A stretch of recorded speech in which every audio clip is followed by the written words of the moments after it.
పాతాళలోకమున పాతాళలోకమున తెలుసు కదా సార్, పాతాళం అంటే కింద కదా, ఈయనేంటి పైకి చూపిస్తాడు అని. ఏం లేదు, మెక్కిలేని అధః పాతాళంలో ఉన్నాడు. ఇంత గొప్ప లెజెండరీ రికార్డు పెట్టుకుని మీరు ప్రజలకు ఇంకా తక్కువ పరిచయం అయ్యారని. రోహిల్లా మూర్ఖమైన అజ్ఞానంతో మహమ్మదీయ సాంప్రదాయానికి విరుద్ధంగా ప్రవర్తించు. ఈ ఆకారాన్ని తాలిస్తున్నానే గాని మీ మనోప్రాకారాన్ని దాటి వెళ్ళగలనా? బాబా, కఫీ బాగా పాడైపోయింది, ధునిలో పడేయమంటారా? మీరు నా విలువ ఇంత అని ఎలా నిర్ణయించుకున్నారు? సినిమాకి బాలకృష్ణ వాళ్ళ తోడల్లుడు ప్రసాద్ అని ఆయన, ఏంటి సార్ మీరు టిఫిన్ చేయరు, టీ తీసుకోరు, ఏం తీసుకుంటారు? అడ్వాన్స్ తీసుకుంటానండి. ఓ సారీ మర్చిపోయాను సార్ అని అప్పుడు ఇచ్చాడు చెక్కు. మీకు భాష మీద పట్టు ఎలా వచ్చింది? నేను డ్రామా రైటర్నండి మొదట, ఆ తర్వాత సినిమాలే సినిమాలాగా రాసేవాడిని. కానీ సార్ దాసరి గారి స్టైల్లో బాగా పుంఖాలు ఉంటాయి కదా. అందుకే నన్ను పెట్టుకుంది ఆయన. చాలా మంది మా కళ్ళ ముందు వెళ్ళిపోతూ ఉంటారు, సంఘటనలు జరిగిపోతూ ఉంటాయి. పాటకు పాడే కట్టిన దినం, పల్లవి వల్లకాటికి వెళ్ళిపోయింది, చరణాలిక కదల్లేవు.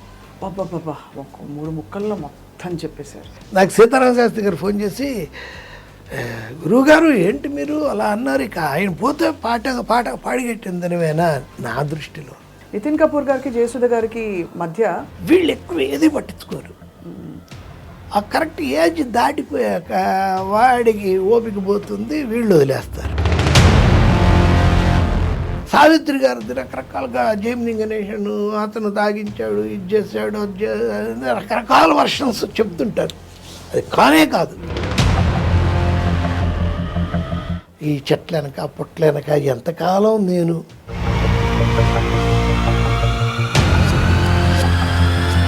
సార్ శ్రీదేవి గారికి ఏమైంది సార్ చివరిలో? ఇప్పుడు నన్ను దాటి కతిర్నా కేఫ్ అన్నారు, ఐశ్వర్యరాయ్ అన్నారు. నేను ఎలా ఇంకా యంగ్గా ఉండాలి, మాటికి వస్తే ప్లాస్టిక్ సర్జరీ. హైదరాబాద్ నుంచి మెడ్రాస్ ఫోన్ చేసేవాళ్ళు కోదండరామరెడ్డి వాళ్ళు, first night scene sir Nagma ఏ కలర్ చీర కడదాం అని చేసేవాడు. అంత కళాత్మకమైన అంత అది కూడా నన్ను ఆయన అడగడం ఓవరు, నేను చెప్పడం ఇంకా ఓవరు. మురళీమోహన్ గారు డిసిప్లిన్డ్. మురళీమోహన్ చేశాడు, నేను చెప్పగలవా? మురళీమోహన్ చంద్రబాబు కలిసి 1,000 ఎకరాలు దొబ్బేసి ఇది చేశారని అయితే చెప్పంటే వింటారు ఎవరన్నా. కానీ చాలా ఆయన జీవితం ఎప్పుడు అలా గుప్తంగా అలా ఉండేది. ఎంజీఆర్ గారు స్విస్ బ్యాంక్లో పెట్టిన ఒక 3,000 కోట్లు తన తల మీద పెట్టుకున్న టోపీ లోపల ఆ మొత్తం వివరాలు పెట్టుకునేవాడు. నాకెందుకు, నాకు బాగా ఉంది కదా నువ్వు తీసుకో, శోభరావుకి ఇచ్చేసింది, వీడికి మనతోనే ఉంటాడు అన్నట్టుగా. సార్ మీరు పొలిటికల్గా కూడా ఇంత అందరినీ చూస్తూ వచ్చారు. ఎక్కడో ఉన్నాడిని తీసుకొచ్చి తన ముందు నించోబెట్టుకొని తనకి ఒక అల్లుడు అనే పోస్ట్ ఇచ్చి మళ్ళీ వెనక వెనక నువ్వు ఇక ముందు ఉండకూడదు అంటే వాడు వెనకున్నప్పుడు వాడికి ఏం దొరికింది? వీపు దొరికింది, అందుకే పొడిచాడు. చేతిలో దీపం లేదు, చుట్టూ అడవి, భయంకరమైన చీకటి, ఆ చీకట్లో ఒక్కడనే వెళ్తున్నారు. అవన్నీ ఎవడిగారు? ఏముంది అతనిది? ఏకైక ఎజెండా జగన్ని తిట్టడం, ఎందుకో తెలీదు.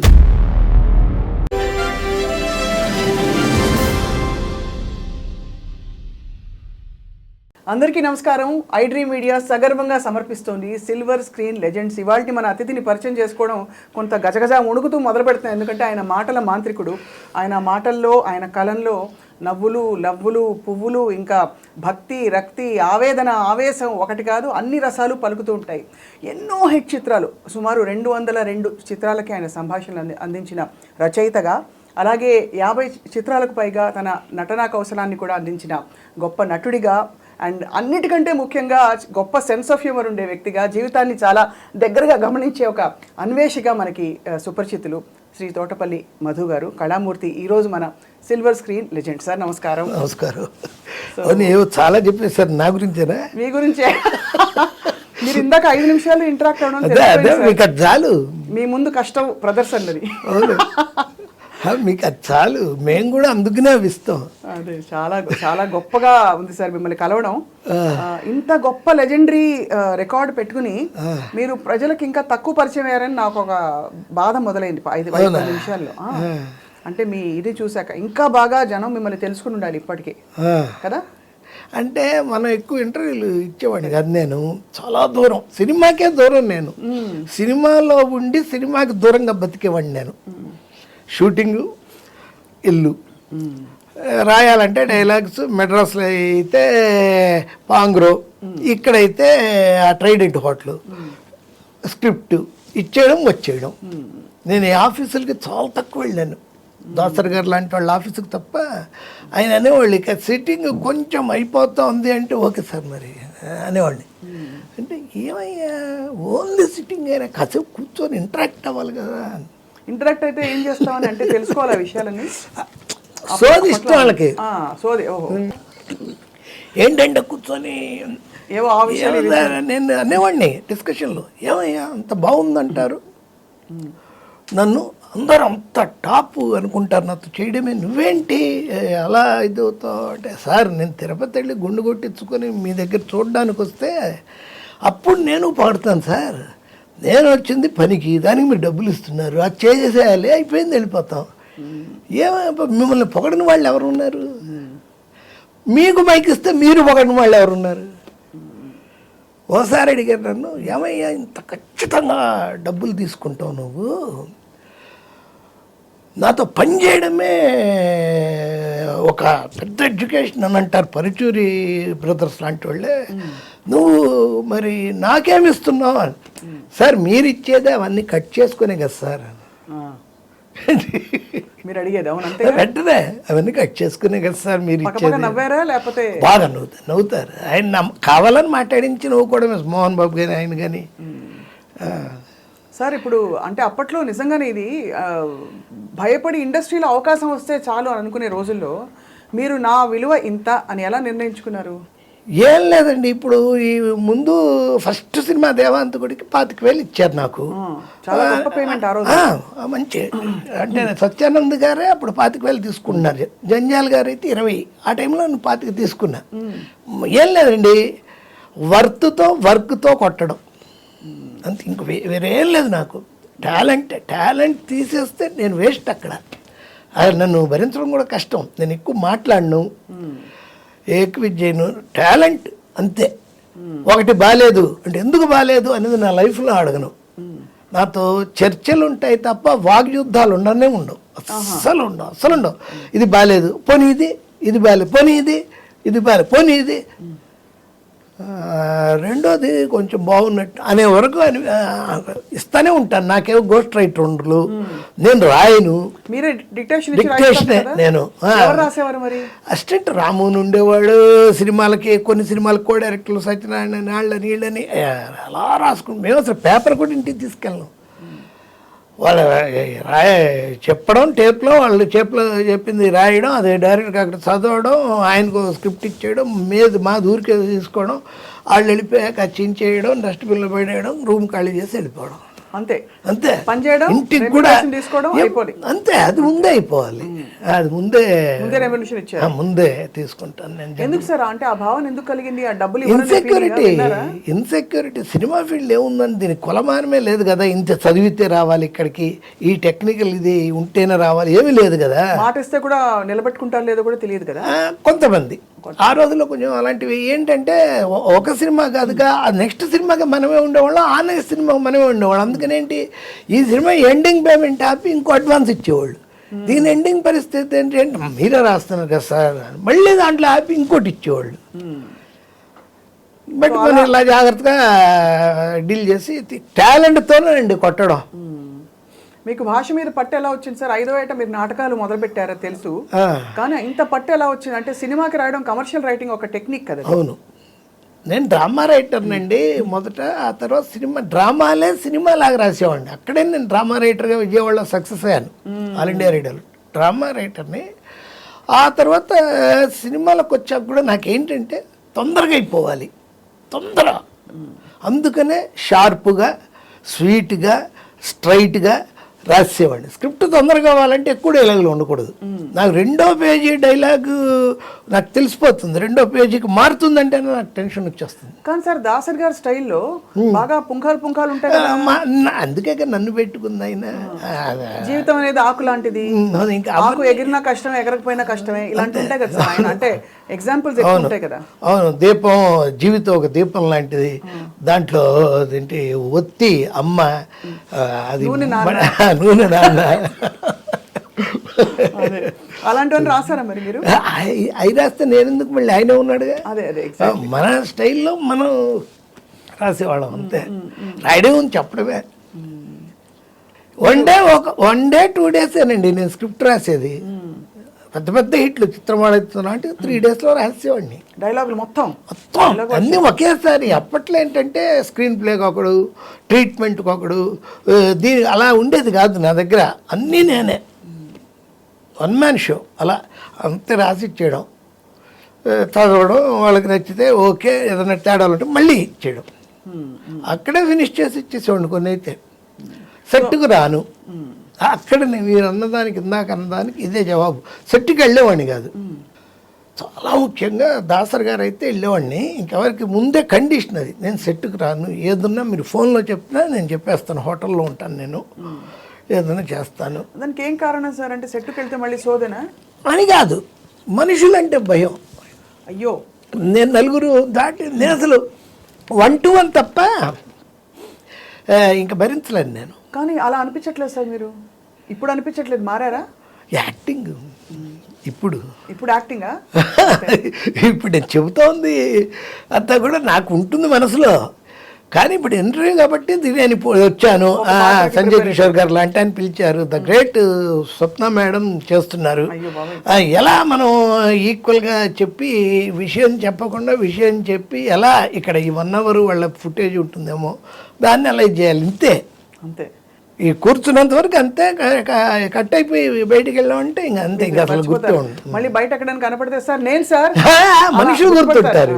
మరి బాగుంది సార్, మీ నిజాయితీకి ధన్యవాదాలు, జోహార్లు. అయితే మీరు ఆ రోజుల్లో అలా మేనేజ్ చేశారంటే చాలా గొప్ప విషయం. ఇంత గేరేంటి అని అనుకోవచ్చు కదా. ఉన్నాయి, అవన్నీ పేర్లు ఉంటాయి, అవన్నీ ఉంటాయి. అవన్నీ కూడా సరే. 92లో నేను 22 ఫిలిమ్స్ రాశాను. 22 1 yearలో. అది చాలా పెద్ద ఇది అనమాట.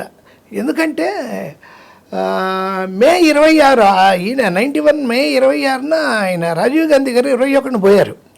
26 మా కలికాలం రిలీజు.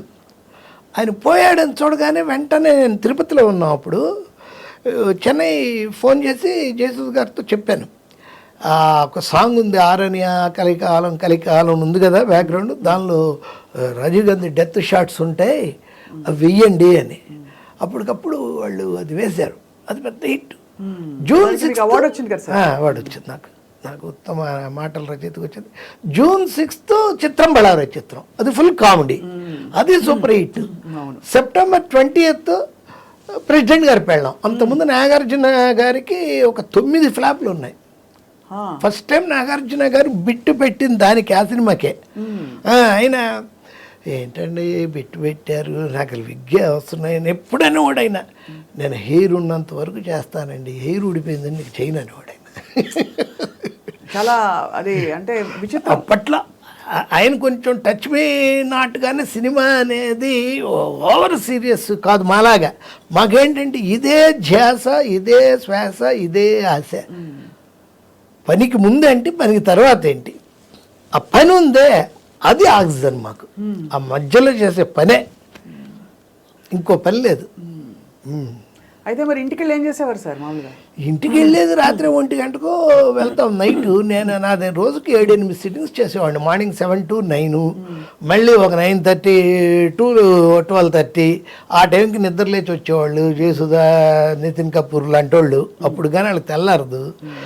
ఆ 12 నుంచి 2 దాకా, 2కి లంచ్ అవగానే మళ్ళీ 3:30కి ఇంకోళ్ళ సిట్టింగు, మళ్ళీ 5కి హోటల్కి వెళ్ళేవాడిని పాంగ్రోకి, 77 కాటేజ్ పర్మనెంట్గా వెళ్ళి స్నానం చేసి కూర్చొని వరుసగా 3 సినిమాలు ఉండే, 3 టేప్ రికార్డర్లు, 3 అసిస్టెంట్స్, నీది రా అని పెట్టి అని చేస్తే వాళ్ళ డైలాగులు ఇవన్నీ ప్రిపేర్ అవుతూ ఉంటాను అనమాట కారులో ఎలా వచ్చేటప్పుడు. వస్తుంది మీకు ప్రవాహం? అందులోకి వెళ్ళిపోతారు మీరు అంతే, అంటే సీన్ 1 ఇప్పుడు ఉదాహరణకి సీన్ 1 మొత్తం ఆ క్యారెక్టర్ లాగే మాట్లాడేవాడిని. అదే అందుకనే మీరు మిమిక్రీ అని అన్నారే, ఎవరికి ఎవరేస్తున్నారో ఆ క్యారెక్టరే అనిపించేలా మాట్లాడేవాడిని.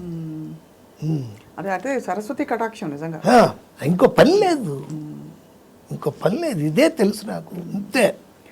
మీరు అందరూ హీరోలకి గొప్ప డైలాగులు రాశారు. మీకు బాగా మిమ్మల్ని హత్తుకుని ఇప్పటికీ గుర్తున్న డైలాగులు? అన్నీ గుర్తున్నాయి. నా ఫస్ట్ సినిమాలో చిరంజీవి గారికి దేవాంతకుళ్ళలో ఏంటి, పందెం కడితే ఏదైనా చేస్తాను, పందెం అని డబ్బులు పెట్టు, మెడ్రాస్ ఎల్ఐసి బిల్డింగ్ నుంచి కూడా స్లో మోషన్లో దూకుతా అని రాశాను. అక్కడి నుంచి ఇప్పుడు దాకా నేను రాసిన డైలాగులన్నీ నాకు గుర్తుంటాయి. నాకు అన్నీ గుర్తున్నాయి సీన్ 1, 2లో. అలాగే నాకు బాగా నచ్చింది అన్ని సినిమాలు రాసిన దాంట్లో దాదాపు 202 సినిమాలు, అంటే తెలుగు, తమిళ్, కన్నడ, మలయాళం, హిందీ, చోటేమియా బాడేమియా రాశానంటే అన్ని సినిమాల్లో మా ఇంట్లో ఉండేది ఒకటే స్క్రిప్ట్. ఈరోజు గురువారం కూడా అందుకే గ్యాప్ ఇచ్చాను. షిరిడి సాయిబాబా మహత్యం అది మా ఇంట్లో ఉంటుంది. ఇళయరాజా మ్యూజిక్, ఆయన నన్నే తీసుకెళ్ళేవాళ్ళు. నేనంటే మహాప్రాణం ఇళయరాజా గారికి, విజయచంద్రు. అదే ఇప్పుడు మళ్ళీ రాస్తున్నాను. ఇంకోళ్ళు ఎవరో యుఎస్ వాళ్ళు వచ్చి రాయించుకుంటున్నారు, సాయి నీ లీలలని. విజయచంద్ర తీసుకొచ్చాడు వాళ్ళని, రాసేసాను, ఇచ్చేసాను. ఫైనల్ చేయాలి. ఫైనల్ చేయాలంటే వాళ్ళు ఫైనల్ పేమెంట్ ఇచ్చేస్తే చేసేస్తాం, ఏం ప్రాబ్లం లేదు అసలు. ఆ విషయంలో క్లియర్. అది ఎందుకు ఇది చెప్తున్నా అంటే, అప్పుడు ఎలా రాసాం బాబాకి. అప్పుడు మీరు బాబా గారు భక్తులా సార్? అంటే మా ఇంట్లో వాళ్ళు భక్తులు అంటండి. మేము షిరిడి వెళ్ళినప్పుడు 85లో ద్వారకామాయిలో పడుకున్నాం. అబ్బా, కుక్కలతో పాటు పడుకున్నాం. అక్కడే చదివాను స్క్రిప్ట్ కూడా. కృష్ణ మందిరంలో కూర్చొని మాట్లాడుకుంటూ ఉండేవాళ్ళం. అప్పుడప్పుడు ఎవడో వాళ్ళు వచ్చి మేము పైకి ఎక్కి బాబాకి మన పంజాగుట్ట గుళ్ళలాగా అభిషేకం చేసాం షిరిడీలో. ఎంత రోటీ ఇంకేదో ఒకటి ఉండేదండి అలసందలది తప్ప ఏం దొరకదు. దోశ కర్ర పెండలంతో వేసేవాళ్ళు. టార్చరు.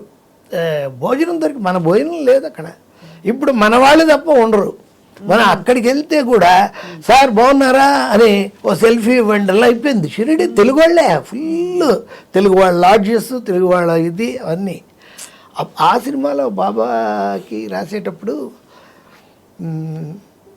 అది ఎలా రాశారంటే, రోహిల్లా మూర్ఖమైన అజ్ఞానంతో మహమ్మదీయ సాంప్రదాయానికి విరుద్ధంగా ప్రవర్తించుకు. భగవంతుడు సర్వాకారుడు, నిరాకారుడు. ఏ రూపంలో అయినా పూజించవచ్చు, ఏ పద్ధతిలో అయినా ధ్యానించవచ్చు. ఖురాన్, బైబుల్, భగవద్గీత 3 గ్రంథాల సారాంశం ఒక్కటే. అందరి దేవుడు ఒక్కడే. సబ్కా మాలిక్ ఏక్ హై, ఏక్ హై అని రాశాను. అప్పుడు అలాంటివి చాలా రాశాను ఆ సినిమాలో. ఈ ఆకారాన్ని తాలిస్తున్నానే కానీ మీ మనోప్రాకారాన్ని దాటి వెళ్ళగలనా అని రాశాను. నాకు కళ్ళ కట్టినట్టు విజయచంద్ర గారే కనిపిస్తున్నారు సార్. అవును. వీడు వచ్చి చంద్రమోహన్ నానవల్లి క్యారెక్టర్ వచ్చి, బాబా ఎలా ఉన్నావు అమీర్ అంటాడు. నేను అమీర్ని కాదు, ఫకీర్నే. ప్రపంచం ఎలా ఉంది? పంచభూతాలతో, అష్టదిక్కులతో మామూలుగానే ఉంది, క్షమించు బాబా అని లేస్తాడు. ఆయన కూర్చొని రాయి మీద కూర్చొని మాట్లాడి లేస్తాడు. లేస్తే నాగనా చంద్రోకర్ క్యారెక్టర్ వేసిన స్వామిదులు గారు, బాబా అతను మీ స్థానంలో కూర్చొని మీ స్థాయిని కించపరుస్తూ ప్రశ్నించడం ఏమిటి, మీరు జవాబివ్వడం ఏమిటి? ఆ పిచ్చివాడికి అంత విలువిస్తారా? నానావళి పిచ్చివాడు కాదు, ప్రాపంచిక అవధులు దాటిన అవధూత. నేను ఈ ఊరొచ్చినప్పుడు మొదట నన్ను పిచ్చివాడన్నారు, తరువాత వైద్యుడన్నారు, తరువాత దేవుడన్నారు. మీ పూజల మత్తు నాలో ఇహ సంబంధమైన అహంకారానికి బీజమేసిందేమోనని నానావళి పరీక్షించాడు.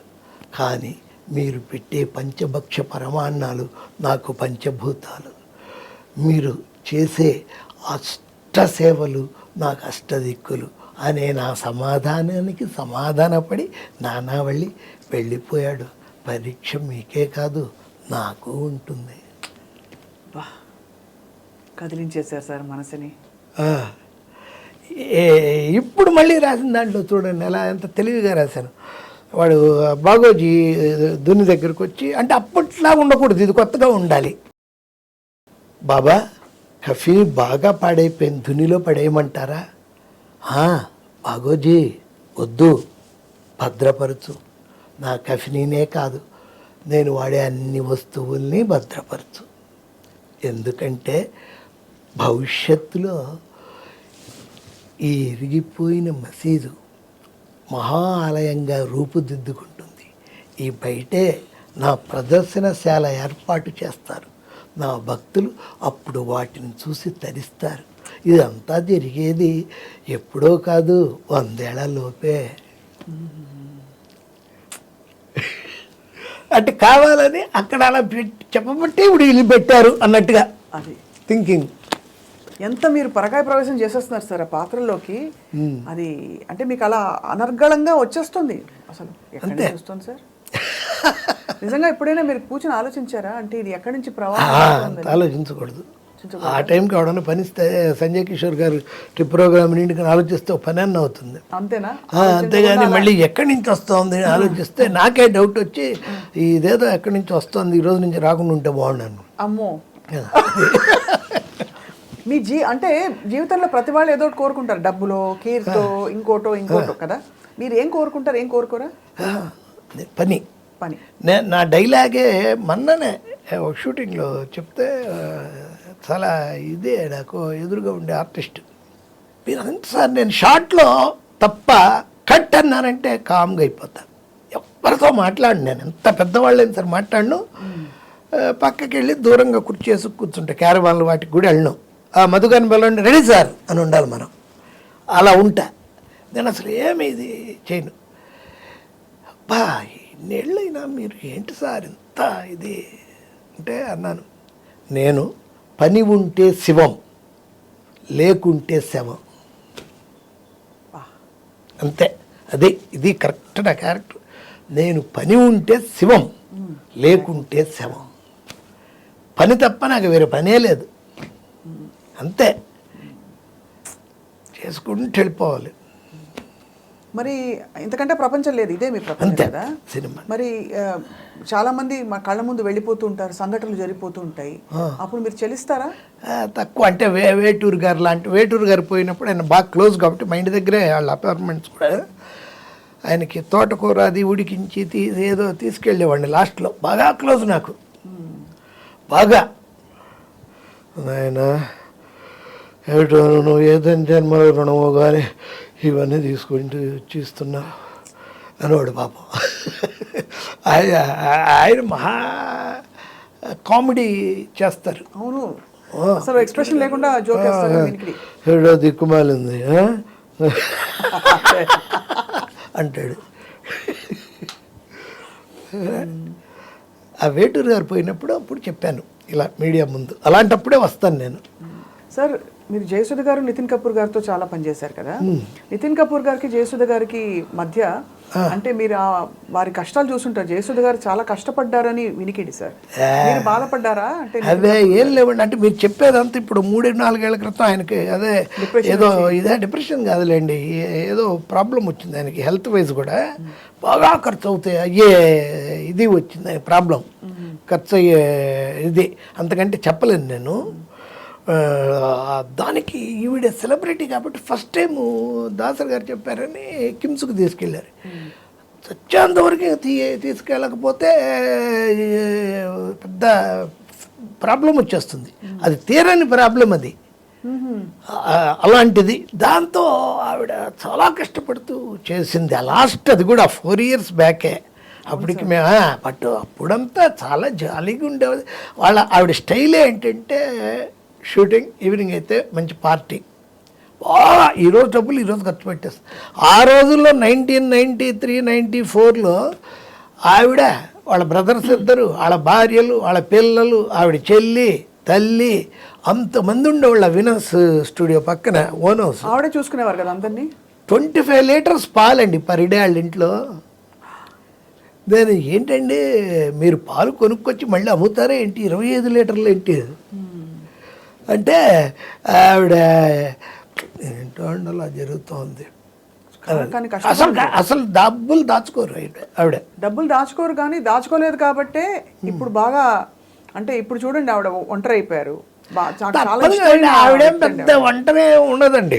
ఈవినింగ్కి సరదాగా ఉండడానికి ఆవిడ స్టేజ్లో ఉన్న వాళ్ళని ఎవరో ఒకళ్ళు, ఈ హైదరాబాద్ వచ్చాక సినిమా వాళ్ళకి ఏంటంటేనండి, ఇప్పుడు నాలాంటి వాడు అసలు ఎక్కడికి వెళ్ళం కాబట్టి సరిపోయింది, కానీ డైలీ పార్టీలు ఉంటాయి. వాళ్ళు ఏంటంటే ఆ హోటల్స్ వాళ్ళు మనం లింకులో ఉన్నామంటే జీవిత రాజశేఖర్ వాళ్ళు అదే పనిలో ఉంటారు. ఏంటంటే మనం వెళ్తే ఆ హోటల్కి ఒక ఇది వస్తుందని వాడు అందుకే సార్ ఈరోజు ఉంది రండి అంటే మనం తాగినంత తాగించి తిన్నంత తినిపించి ఓ బాటిల్ కూడా ఇచ్చి పంపిస్తాడు. మీరు 365 కాదు, ఇంకో 2 రోజులు కలిపి 67 రోజులు బిజీగా ఉంటారు తాగడం మొదలెట్టి. మీరు తాగితే ఎవరైతే కష్టాలు ఏముండవు అంటే ఇంకా అదేనండి. ఇంకా ఆవిడకి ఏంటంటే ఆవిడ ఉండేది, ఆవిడ ఇది చేసేది కొంచెం రాజశేఖర్ రెడ్డి గారు దాసరి గారి వల్ల, దాసరి గారు ఆవిడకి చెప్పడం తెలీదు, అడగడం కూడా తెలీదు. అదో స్టైల్ ఆవిడ అదో అంటే ఆవిడ చాలా ఇండెప్, ఆవిడ కేరే జాట్ క్యారెక్టర్ ఆవిడ. అసలు ఇప్పుడు పెళ్ళి ఇలా ఉంది, ఈ పెళ్ళికి ఇంత ప్రాబ్లం వస్తుంది, నెంబర్ 1 2 3 4 ప్యాకప్, ఆ పెళ్ళి ఇది ఇలా అవుతూ ఉంది 1 2 3 4 నెక్స్ట్, అంతే. పెద్ద ఈ స్ట్రగుల్ అయిపోయి బాధపడిపోయి కాదు, ఆ మెయింటెనెన్స్కి ఏం కావాలో ఆవిడ ఏర్పాటు చేసుకుంది ఆవిడ.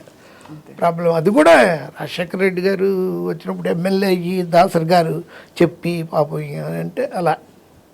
ఇప్పుడు ఎవరికి వాళ్ళు స్కాటర్ అయిపోతారు. బ్రదర్స్ వెళ్ళిపోయారు, చెన్నైలో ఉన్నారు. సిస్టర్ ఆవిడ చెన్నైలోనే ఉంది, వాళ్ళ కూతురు కూడా పెళ్ళి అయిపోయింది. ఈ కొడుకులు ఇద్దరికి మంచి పెళ్ళే, లవ్ మ్యారేజ్ చేసింది. ఆవిడ పిల్లలు పుట్టి వాళ్ళు మంచి ఏజ్లో ఉన్నప్పుడు 19 నుండి నేను జోకులు వేసేవాడిని, ఏమంటే ఎవరైనా మనిషిని ఇలా చూడడం పర్లేదు, కొంచెం ఇలా చూడడం అంటే ఇలా చూడాలంటండి. మరి మీ పిల్లల్ని కన్నారా ఎక్కడైనా తీసుకొచ్చారా కొన్ని? భలే హైట్ అందరూ, అబ్బో అందగాళ్ళు హైట్, ఇద్దరు అందం వచ్చేసింది. అవును, జైజాంటిక్ పర్సనాలిటీస్ అంటారే అలా ఓవర్ అనమాట. అవును, నేను కలిసాను సార్ అందరినీ. అయితే చాలా షాకింగ్, అంటే నితిన్ గారు అలా బాధపడి వాళ్ళకి ఆవిడకి ఆ హెల్ప్ కూడా ఉందండి, క్రిస్టియన్ హెల్ప్. అందుకే మారింది ఆవిడ. 99లో క్రిస్టియన్ మిషనరీ, అమెరికన్ మిషనరీ, మంచి వాళ్ళు ఫ్యాన్స్ ఉంటారు కదండి, పెద్ద పెద్ద వాళ్ళు, అలాంటి వాళ్ళ హెల్ప్ తీసుకుంది. వాళ్ళ పిల్లలు ఇద్దరిని చదివిస్తామని వాళ్ళే ఇది చేశారు. అవన్నీ ఉంది హెల్ప్ అంతా కూడా. అయితే అలా ఆవిడ అలా అదో స్టైలు, ఈవిడిది ఒక స్టైలు. జయప్రద గారిది, ఆవిడకి చాలా రాశారు. ఆవిడ సొంత సినిమా కూడా ఒకటి రాసి, వాళ్ళ బ్రదర్ హీరోగా. అవి ఎవరికాళ్ళు వీళ్ళు ఏంటంటేనండి, ఆ పీక్లో ఉన్నప్పుడు ఎవరో లీడ్ చేస్తుంటారు వీళ్ళని, బ్రదర్సు, మదర్సు, భర్త అనేవాడు, బాయ్ ఫ్రెండ్, వీళ్ళు ఎక్కువ ఏది పట్టించుకోరు. ఆ కరెక్ట్ ఏజ్ దాటిపోయాక వాడికి ఓపిక పోతుంది, వీళ్ళు వదిలేస్తారు. అప్పుడు చూసుకుంటే వాళ్ళకి అప్పుడు అర్థం అవదు, కొన్ని రోజులే అర్థం వస్తుంది. నేను కాదు వదిలేసింది, నన్నే వదిలేసాడు, ఇప్పుడు నేను ఇప్పుడు ఎల్లోనైపోయాను అనే సినిమా వాళ్ళు అందరికీ ఒకళ్ళకి కాదు అని చాలా నిజంగానే ఒక వెలుగు వెలిగిన వాళ్ళందరి కథలు చూడండి. ఒంటరి ఎన్టీ రామారావు గారు కంటేనా? ఎన్టీ రామారావు గారు అంతకంటేనా? ఇప్పుడు సావిత్రి గారిని మనం అనుకుంటాం. చాలామంది తెలియదు ఏంటంటే, ఎక్కడ ఇన్ని పుస్తకాలు నేను చాలా చదివాను. నాకు బుక్ రీడింగ్ అనేది అదొక లైఫ్లో భాగం, నాకు అది పిచ్చి. చదివాను చాలా, ఆడియో బుక్స్ అయితే ఇంకా ప్రాణం నాకు. సావిత్రి గారిది రకరకాలుగా, జైమిని గణేషన్ అతను తాగించాడు, ఇది చేశాడు, రకరకాల వర్షన్స్ చెప్తుంటారు. అది కానే కాదు. ఆవిడే అలా అయిపోవడానికి ప్రాబ్లం ఏమిటంటే, టాప్లో ఉంది ఆవిడ. ఉన్నప్పుడు కొంచెం బాగా ఖర్చు మనిషి, బ్రహ్మాండ సంపాదన, ఫ్లోగా వచ్చేస్తుంటే డబ్బులు, 10-12 సినిమా బ్రహ్మాండంగా ఇంట్లోనే వాడిని పెట్టి బంగారం చేసి వాడిని చేసేది. ఫుడ్డు తిని లావ్ అయిపోయింది. తిని తాగి లావైపోయానే అనే బాధతో ఇంకా తాగడం మొదలెట్టింది. ఈలోపు ఆవిడికి ఏంటి, ఒక పర్టికులర్ సినిమా కళ్యాణ పర్సన్ తమిళ్లో, తెలుగులో పెళ్లి కానుక. ఆ సినిమాకి శ్రీధరు ఈవిడ కథ చెప్పారు. చెప్తే ఈవిడ బ్రహ్మాండంగా ఉంది, అయితే నేను సైకిల్ అదంతా తొక్కాలి అంటే మరి నేను ఇప్పుడు కొంచెం సన్నం కూడా అవ్వాలి అది ఇది అంటే, అప్పుడు ఆయన చెప్పారు, అది కాదమ్మా మీరు వేసేది విజయ్ కుమారి వేరే సిస్టర్కి అక్క క్యారెక్టర్, మీ చెల్లెల క్యారెక్టర్ కొత్త అమ్మాయి, ఒక అమ్మాయిని పెడుతున్నాను, కన్నడ అమ్మాయిని, బి సరోజాదేవి. ఆవిడ భలే అప్సెట్ అయిపోయింది. నేను హీరోయిన్ని సపోర్టింగ్ యాక్టర్ నేను ఎందుకు చేస్తాను. ఇంత జరిగిందా సార్? ఇంకా బి సరోజాదేవి పెడితే ఈవిడ వదిలేసింది, ఇంక ఈవిడ చేయనంది, విజయ్ కుమార్ని పెట్టుకున్నారు, పెద్ద హిట్ అయిపోయింది. ఈవిని దాటి బ్రహ్మాండంగా వెళ్ళిపోతుంది బి సరోజ. ఈవిడ ఇంకా ఆ లావుతో ఆ కంపెల్ల రవిచంద్ర బుక్లో కూడా బాగా చెప్తాడు ఆ విషయం. ఈ చెట్లనక పొట్లనక ఎంతకాలం నేను మొహం మాత్రమే చూపిస్తూ నన్ను ఆ ఆదుర్శ సుబ్బారావు పాపం ఓన్లీ క్లోజ్ షాటులతో ఎంతకాలం ఇదంతా లావు లావు లావు లావు అయిపోతూనే ఉంది. ఆ డిప్రెషన్ ఆవిడికి. మరి జమిని గణేశన్ గారు అంటే ఇతర స్త్రీలని ఆయన ఇష్టపడ్డారని అవన్నీ కూడా, ఆయన మామూలుగా ఆయన అంటే బాగా ఒకప్పుడు కమల్ హాసన్ లాగా ఆయన అప్పట్లో గ్లామర్ బాయ్, ఈవిడ్ని ప్రాణం కంటే ఎక్కువ చూసుకునేవాడు. వాళ్ళు అనడానికి లేదు, వాళ్ళ పిల్లల ఆస్తులు కానీ అవన్నీ జాగ్రత్త చేయడం కానీ అవన్నీ. అసలు is a gentleman. Gemini Ganesan is a very nice person. అతను చాలా, ఆయన ఏదో వీళ్ళను ఈవిని కూర్చోబెట్టి తాగిచ్చేసి. ఇంకోటి ఏంటంటే ఈయన బిజీ ఆవిడ కాదు, అక్కడ ఇన్ఫీరియారిటీ భర్తతో. ఆయనేమో ఈవిడ తర్వాత సరోజాదేవి తర్వాత కాంచన తర్వాత రాజేశ్వరులు వెళ్ళిపోతున్నాడు, హీరోయిన్లు దాటుకొని ఈవిడ ఇంతలా అయిపోతుంది. దాంతో గొడవలు. ఈయన పొద్దున్న వెళ్తే మేకప్ వేసుకుని ఈవినింగ్ వస్తాడు, ఈవిడికి మేకప్ లేదు. మేకప్ ఒకసారి అలవాటు అయ్యాక అది లేకపోతే పిచ్చెక్కిపోతుంది. చాలా మత్తు ప్రపంచం సార్ అసలు. చాలా మామూలు కూడా మేకప్ అనేది అంటే పని, అదొక ఆనందం.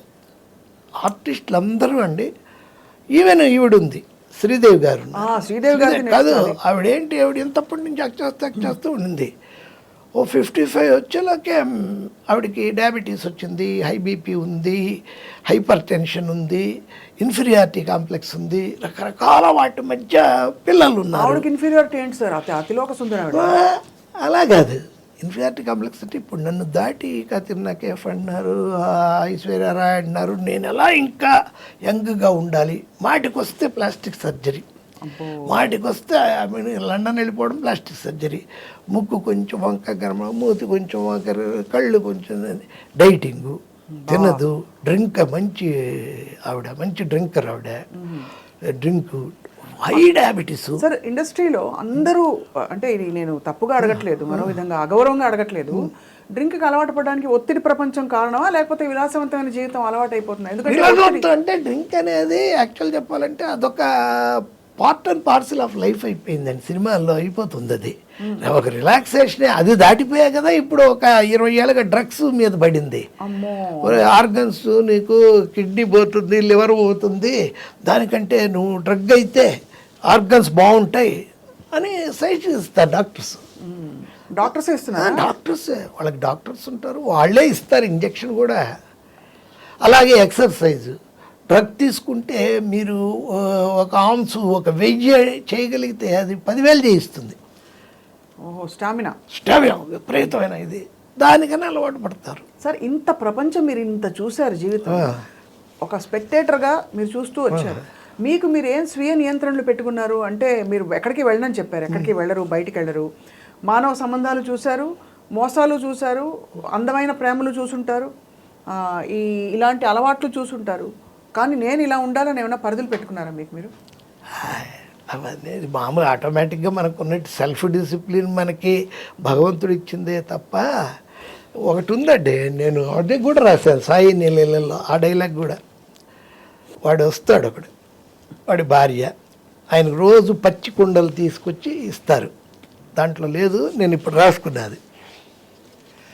బాబా కుండలు తెచ్చాను. రంగా ఏరా తాగుడు మానేసావా, నీ భార్య గర్భవతి, ఇప్పుడు కన్నా మానేయాలి కదా అంటాడు. ఆడు ఆ మానకపోతే ఏమైంది బాబా అంటాడు. ఏమైంది ఏంట్రా, మళ్ళీ నువ్వు లేకుండా పోతే వాళ్ళు ఏమైపోతారు? అందరికీ నువ్వున్నావు కదా బాబా. ఇదే మీ పిచ్చి. ప్రతి మనిషి తన జీవితంలో తను చేసే పనిలో 99% తానే కష్టపడాలి.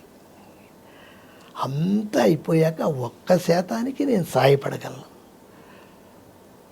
మొత్తం నన్నే చేయమంటే నేను చేయను అని రాశా. అంతే కదా, 99% మనం చేయాలి. చేసి చేయలేనిది ఒకటి ఉంటుంది, అది దేవుడికి వదిలిపెట్టాలి. మనం అలా కాదు, 1% మనం చేసి 99% ఎదుగుతూ ఉంటాం. అసలు విశేషం ఏంటంటే సార్, అసలు అన్నిటిలోని తాత్వికత అంతా మీరు ఎలా వచ్చేసింది మీకు. ఈ సినిమా రాయడం అనేది ఒక కారణం తప్ప మీరు ఎంత తాత్వికత, ఎంత తత్వం ఉంది మీరు చెప్పేదాన్ని. అవును, ఎలా వచ్చిందా అని ఆశ్చర్యం కలుగుతుంది. మీరు అనేది అదే, అంటే మనిషి చేసే కృషి చేస్తూనే ఉండాలి, పైనుంచి భగవంతుడు సహకరిస్తాడు అంతే. ప్రతిదానికి దేవుడు అంటే ఎలా, నువ్వు పూర్ణ క్యాంటీన్కి వెళ్ళి పెసరట్టు ఉప్మా కొంచెం బాగా వేయలాడు, బాగా కాల్చాలి భగవంతుడు, నువ్వే చూసుకోండి, అన్యాయం అది. అది కూడా దేవుడే చేస్తాడా సార్? మరి ఇవన్నీ చూస్తూ మీరు బాగా చెలించిపోయిన సంఘటన ఏమీ లేదా? సావిత్రి గారి కథ విన్నారు, అలాగే సావిత్రి గారు నేను ఎండలో కలిసారా సార్? చూశాను, ఆవిడ కోమాలో ఉన్నప్పుడు చూశాను. ఈయనతో వెళ్ళి మన కాకరాలు గారు తీసుకెళ్ళారు. నేను అడిగితే శ్రీశ్రీ గారితో లైట్ పరిచయం, శ్రీశ్రీ గారితో పాండీ బజార్లో నేను వెళ్ళిన కొత్తలో. నేను 82లో వెళ్ళాను. 82 ఎండలోనూ ఇప్పుడు ఆయన పోయినట్టున్నాడు. పాండీ బజార్లో టక్ చేసుకొని వైట్ అండ్ వైట్ మాసిపోయింది, బెల్ట్ బదులు మామూలు పురికోస కట్టుకొని ఉన్నాడు. అంటే సిగరెట్ తాగుతూ ఉంటే గీతా కేఫ్ దగ్గర వెళ్ళి నమస్కారం సార్ అని కాళ్ళకి దండం పెట్టి, నేను ఇలా రైటర్ అవుదామని వచ్చాను సార్ అంటే ఆయన వెంటనే అవండి, తెలుగు చాలా గొప్ప భాష, ఒక్క తెలుగులోనే కుందేటి కొమ్ము ఉంటుంది, చాలా గొప్ప భాష అన్నాడు. భలే ఆ మాట అర్థం చేసుకోవడానికి నాకు తర్వాత 3-4 రోజులు పట్టింది. కుందేటి కొమ్ము ఉంటుంది తెలుగులోనే. అలాగే ఒకసారి ఆయనతోనే, అప్పటి నుంచి ఆయన వాళ్ళ ఇంటికి వెళ్ళడం, సరోజిని గారు వాళ్ళని, వాణిమహల్లో డ్రామా జరుగుతుంది, మిక్కిలేని గారిది పౌరాణికం. ఆయన యాక్ట్ చేస్తున్నాడు, శ్రీశ్రీ గారు కూర్చున్నారు, కొంచెం దూరంగా నేను పక్కనే కూర్చున్నాను. చూస్తున్నాడు అలా ఆయన పద్యం పడుతున్నాడు మన మిక్కిలేని గారు. పాతాళలోకమున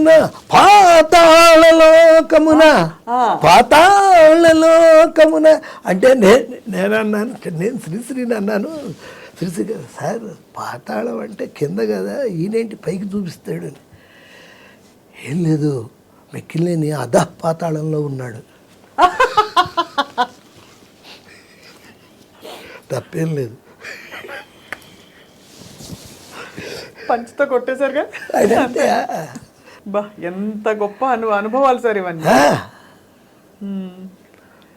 కానీ అదే అంటే ఆ తరంలో చివరికి మహానుభావులు పురుషులైతే ఆర్థిక ఇబ్బందులు, మహిళలైతే ఇదిగో ఇలాంటి విచిత్రమైన. ఆడవాళ్ళు కూడా ఆర్థిక ఇబ్బందులే. ఆడవాళ్ళు కూడా ఎండ్ డేస్ అసలు మన కిరణ్ ప్రభా టాక్ షోస్ మీరు వింటే, విన్నాను సార్, గిరిజన వాళ్ళ గురించి చెప్తే మెంటల్ వచ్చేస్తుంది వాళ్ళు. కొన్ని ఏంటంటే ఘోరం, యూట్యూబ్లో అసలు ఆ ఓల్డ్ గెటప్ గిరిజ గారు కాదు, ఆవిడ ఎవరితో వేసేసి ఒక అడుక్కునే ఆవిడది ఆఖరి రోజుల్లో గిరిజ అని, అలాంటివి చాలా చండాలమైన పనులు చేస్తుంటారు కదా. మన మీడియాలో బ్రహ్మాండమైన జైపూర్ ప్యాలెస్ చేసి ఆలీ ఇల్లు చూసారా అని వస్తుంది దాని పక్కన. మరి ఆలీ తెలియపోయినా జైపూర్ ప్యాలెస్ తెలుసుగా అందరికీ. అంతే. ఏంటో వాడు ఒక్క లుక్ వేద్దాం రండి అంటే వెళ్ళాడు. ఆడు పెట్టిన దానికి 5 నిమిషాలు ఒకసారి మనం తొందరపడి చూసేస్తే వాడికి వ్యూ వచ్చేస్తుంది. అదే అంతేగా. అంతే. చాలా వరకు ఇదే, అంటే డిజిటల్ మీడియా వచ్చాక కొంచెం ఇబ్బంది బాగా విపరీతం. సార్ శ్రీదేవి గారికి ఏమైంది సార్ చివరిలో? అదే హై డయాబెటిక్ అండి ఆవిడ. తిండి తినాలంటే భయం ఆవిడకి. ఏంటంటే లావ్ అయిపోతాం మనం అని. ఇప్పుడు తను 20 years ఎలా ఉన్నాను అలా ఉండాలని, పిల్లలు అనుకున్నంత పైకి రాల, 2 ఆడపిల్లలు తనలాగా వచ్చేస్తారనుకుంది.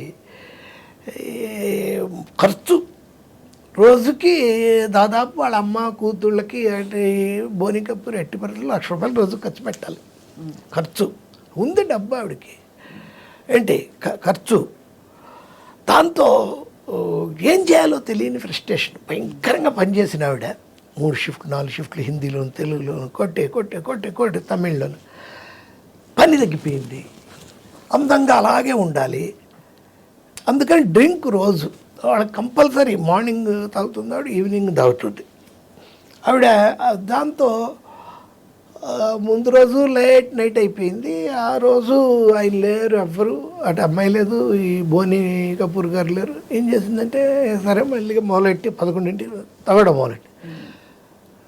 దాంట్లో ఆవిడకి యాక్చువల్గా ఆ టైంకి ఫోన్ చేసి ఈయన మన బోని కపూర్ గారు చెప్తుంటారు, నువ్వు ఇంజక్షన్ తీసుకో, ఇన్సులిన్ ఈ టైంకి ఇది వేసుకో అది వేసుకొని, ఎప్పుడు ఆయనే చూసుకునేవాడు. ఆయన ఫోను ఛార్జ్ అయిపోయి అలా పడి ఉంది. డ్రింక్ చేస్తా ఆలోచిస్తా, టీవీ పెట్టి అది మార్చి ఆలోచిస్తూ ఉంది. షుగర్ డౌన్ అయిపోయింది. షుగరు మొత్తం షుగర్ లెవెల్స్ పడిపోయింది. అయినా ఇంకో పెగ్ కూడా వేసేసి స్నానం చేసి దాని కిందకి వెళ్ళి తిందాంలే అని ప్లాన్ చేసుకుంది. ఈలో బోని కపూర్ వచ్చాడు. సర్ప్రైజ్ విజిట్, నేను కావాలని వచ్చాను అది అంటే కాసేపు ఇంకా తాగింది. వెళ్ళింది బాత్రూంలోకి, అక్కడ కోమాలోకి వెళ్ళిపోయింది. సావిత్రికి అలాగే తాగి 14 నెలలు పట్టింది ఆవిడికి చనిపోవడానికి. ఈవిడికి 14 నిమిషాలు పట్టింది. Same rich Savitri, Sridevi.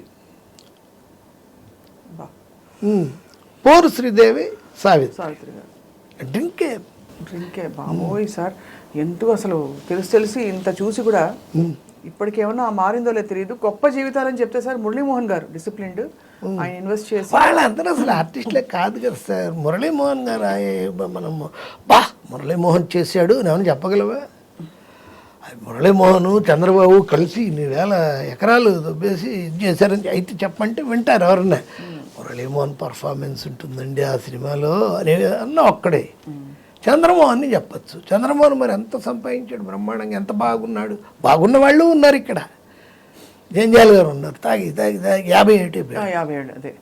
శోభన్ బాబు గారు కూడా వెరీ డిసిప్లిన్.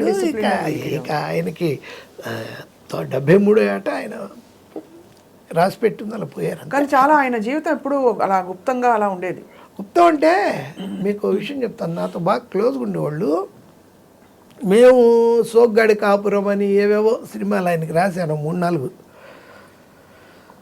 ఆయన ఇంటికి వెళ్తుండేవాళ్ళం. కైకాల నాగేశ్వరరావు గారు అని కైకాల సత్యనారాయణ ఆర్టిస్ట్ వాళ్ళ బ్రదరు, నేను అప్పుడప్పుడు నెలకోసారి ఆయన రమ్మంటారు. ఇంటికి వెళ్తే భోజనం పెడతారు, కబుర్లు సినిమాల గురించి సరదాగా. ఆయన ఏమి ఎవ్వరితో కలవరుగా. ఆయన ఎంత ఇది అంటే మేము రిటర్న్లో మా కారు ఎక్కడికో బయటికి వెళ్ళింది, మేము వచ్చింది నాగేశ్వరరావు గారిది. ఆయన మా కారులో దిగిపోండి అని చెప్పి వాళ్ళ రాజా అని ఉండాడు మేనల్లుడు ఇచ్చాడు. డ్రైవర్ ఉన్నాడు, మేము వెనక్కి కూర్చున్నాం. నా పక్కన కవర్ ఉంది, కవరు ఇచ్చాను రాజాకి.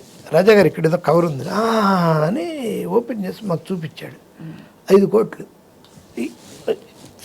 తీసుకున్న ఇది దాని రిసీట్. అది తెలుసా అండి, రామకృష్ణ ఫౌండేషన్కి నిన్ననే పంపించారు మావయ్య, నన్ను ఆయనకి ఇచ్చేయాలి ఇది రిసీట్, మళ్ళీ గుర్తు చేశారు లేకపోతే తిడతాడు. 5 కోట్లు రామకృష్ణ మిషన్కి ఎవ్రీ ఇయర్ వెళ్తుంది. అబ్బా, ఫ్యాన్స్ ఎలాంటి ఫ్యాన్స్ అంటే ఆ రోజున ఆయన చనిపోయిన రోజున మీరు చూస్తే మెడ్రాస్లో వైజాగ్, విజయవాడ, తెనాలి, గుంటూరు, చీరాల, ఒంగోలు నుంచి వేల మంది వర్షంలో. అసలు అతను అంతకుముందు 13 ఏళ్ళైంది యాక్ట్ చేసి, వర్షంలో మీరు ఇప్పటికీ చూడొచ్చు అంత జనం ఏమీ లేదు, విపరీతం. ఏంటంటే కారణం ఆయన ఫ్యాన్స్ని వెల్ సెటిల్డ్ చేసేవాడు.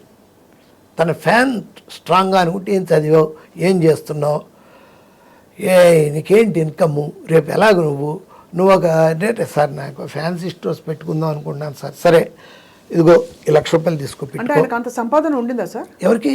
సోమబాబు గారికి? అమ్మ బాబోయ్, అంటే ఆయనకి ఆయన టాప్ హీరో మెడ్రాస్ అంతా- ఆయన బాగా ల్యాండ్స్ మీద పెట్టాడు. అందులో ఎక్కువ ఇంకోటి ఏంటంటే ఒక విషయం ఉంది ఆయన లైఫ్లో.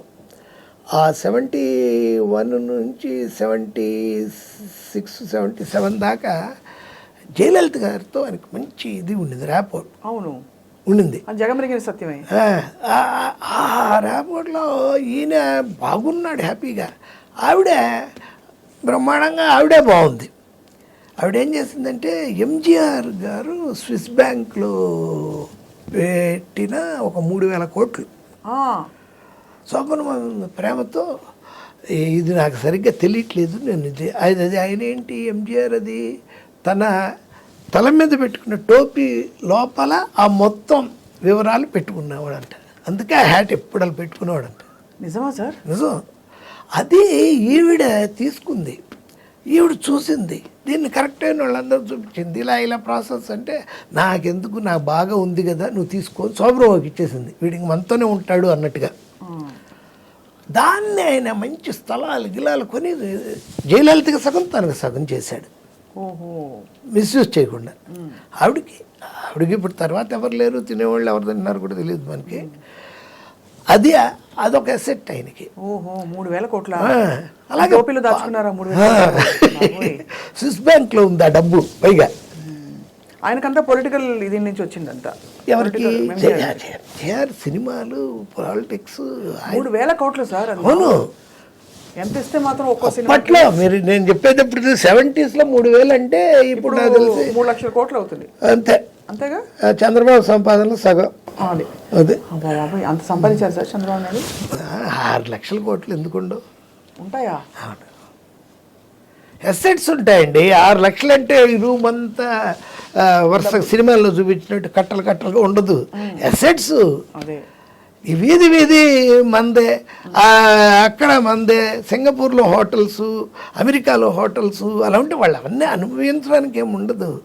సార్ మీరు పొలిటికల్గా కూడా ఇంత అందరినీ చూస్తూ వచ్చారు. మీరు పొలిటికల్ స్పీచ్లు రాస్తారని వినికిడి. అవును, మాధవరెడ్డి గారికి రాసేవాడిని. ఆ తర్వాత మా దేవినేని నెహ్రూ గారికి రాసేవాడిని, విజయవాడ, మా ఊరు విజయవాడ. ఆయనకి రాసి ఇచ్చేవాడిని. ఎలా సార్, ఎలా రాస్తారు ఉదాహరణకి? ఉదాహరణకంటే అవి కూడా టేప్ చేసి పంపించడమే, రొటీన్గా లేకుండా జనం నవ్వుకోలేలాగా మళ్ళీ విషయం అర్థమయ్యేలాగా. వాళ్ళైతే మామూలుగా మాట్లాడతాడు, చంద్రబాబు ఉన్నాడు, ఇంత మోసం, అంత ఇది, ఎన్టీఆర్ని వెన్నుపోటు, అది ఇది.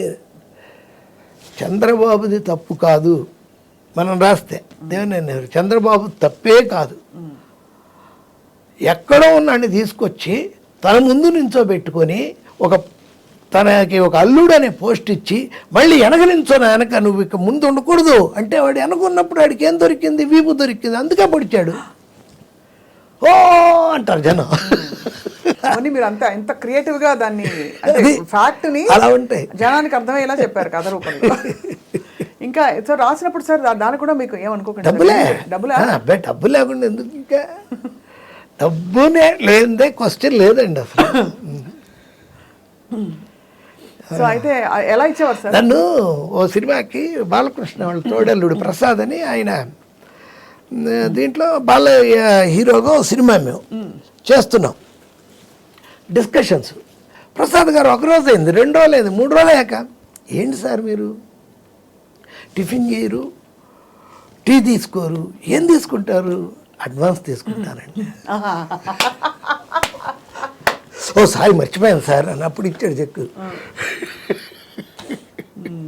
సూపర్, అసలు మీరు కేక సార్. అంటే చాలా క్లారిటీతో. కానీ ఇప్పుడు వీళ్ళందరూ రాసినప్పుడు సార్ ఎలా అంటే మీరే అడిగేవారా నాకు ఒక్కొక్క స్పీచ్కి ఇంత ఇవ్వండి అని? వాళ్ళకి తెలుసు, మనమే వాళ్ళు కాదుగా. ఇప్పుడు దేవినేని నెహ్రూ ఉన్నాడు, నెహ్రూ డైరెక్ట్గా మధు నీకు ఎంత కావాలమ్మా అని అడగడు, పక్కన ఉంటారు. ఆ పండు నుండేవాడు చచ్చిపోయాడు, తర్వాత తెలసమని వెంకటేశ్వరరావు అంటారు. పండు అని ఇక్కడే మధురానగర్లో మసాజ్ చేసేవాడే బుద్ధుడి విగ్రహంతో తల మీద కొట్టి చంపేశాడు అతన్ని. బుద్ధుడి విగ్రహంతో, పాలరాయి విగ్రహం ఇంత ఉంటే అక్కడ ఆడికి దానికో అదే ప్యాకేజ్, అది గద్దె రామ్మోహన్ వాళ్ళు ఏదో ప్యాకేజ్, అది ప్యాకేజ్ మీద చంపేశాడు అతన్ని. అలాంటి వాళ్ళు అడుగుతారు మనల్ని. అండ్ ఆయన అడిగాడు పెద్ద ఆయన, ఏంటి మధు గారికి ఏమైనా ఇచ్చారని, ఏం చేయమంటారు అంటే 25,000 ఇవ్వండి సార్, 50,000 ఇవ్వండి సార్, అలా ఆ రేంజ్ని బట్టి. మరి నెహ్రూ 2004లోను 2009లోను 25-50 మనం పెట్టే టైం ఎంత, 5 నిమిషాలు 10 నిమిషాలు అదే మీకు అసలు అంతే. దాన్ని చేస్తే ఆ క్యాసెట్ పంపించేయడం, అసలు అంతకంటే అడగకూడదుగా. అయితే మీకు హెడ్లైన్ సార్, నోటితో నోట్లు సంపాదించిన తోటపల్లి మధు గారు. బా బాగుందా? ఇదే తమ్నేల్. అదే తమ్నేల్. అదే సార్, సూపర్ సార్. అయితే మీరు ఈ మధ్య కాలంలో ఎవరికి రాయలేదా స్పీచ్లు? స్పీచ్ లేదు ఇప్పుడంతా కొడుతున్నారండి అలాంటివన్నీ. మనిషిని పట్టేసేసి బాగా ట్రాన్స్పరెంట్ అయిపోయింది. అలా జగన్లో ఉండి సీఎంనే కొడుతుంటే రాయబెట్టి మనల్ని అయితే కర్ర పెట్టి ఎరగొట్టేస్తారు. ఇప్పుడంతా తెలిసిపోతా ఉందండి, వీడు అని, ఏంట్రా అడిగి రాసావు అని. సినిమాలకే ఇక హైదరాబాద్ వచ్చాక ఆయన మన ఐ థింక్ త్రివిక్రమ్ గారు రాస్తారనుకుంటా కదండి పవన్ కళ్యాణ్ గారి కోసం. ఏవో కూర్చున్నప్పుడు చెప్తారండి, మంచి మాటలు చెప్పు అంటే అదేదో ఆ స్టేజ్ అతను బిగినింగ్లో ఉండింది. అసలు ఆ స్టేజ్ ఇప్పుడు అవుట్డేటెడ్ అనేది ఆయనకి అర్థమైంది. ఎవరికి? పవన్ కళ్యాణ్కి. ఏది మంచి మాట చెప్పి, చేతిలో దీపం లేదు, చుట్టూ అడవి, భయంకరమైన చీకటి, ఆ చీకట్లో ఒక్కడనే వెళ్తున్నాను, అవన్నీ ఎవడికారు బాలగంగాధర్ తిలక్ ఇదినే కదా అది.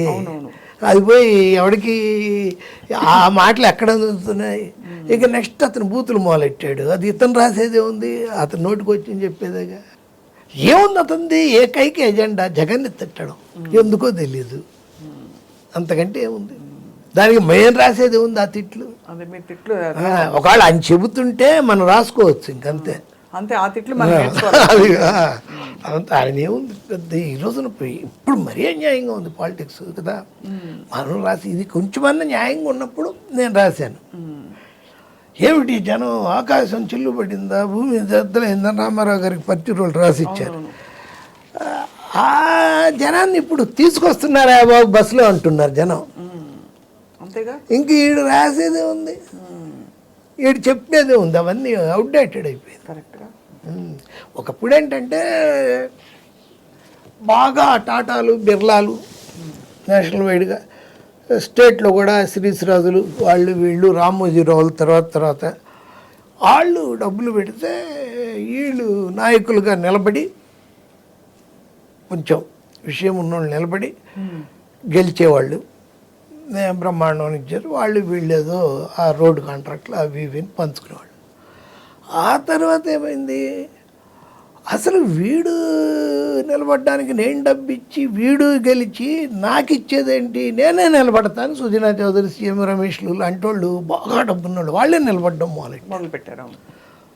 వాళ్ళే నిలబడడం మొదలుపెట్టాక ఈ ఓట్లు వేసేవాళ్ళు, ఈయన కొడుకులు పెద్ద ఇది అయ్యి మాకు రేపిస్తారా, ఎందుకు మనమే నిలబడదాం అని ఒక 10 మందిని కొట్టి జైలుకి వెళ్ళి వచ్చేటప్పుడు బయటికి బెయిల్ తీసుకొని వచ్చేటప్పుడు దండలు గండలు వేసుకొని వాళ్ళందరూ అన్నా జిందాబాద్ జిందాబాద్ అని ఆ రౌడీలు గుండలే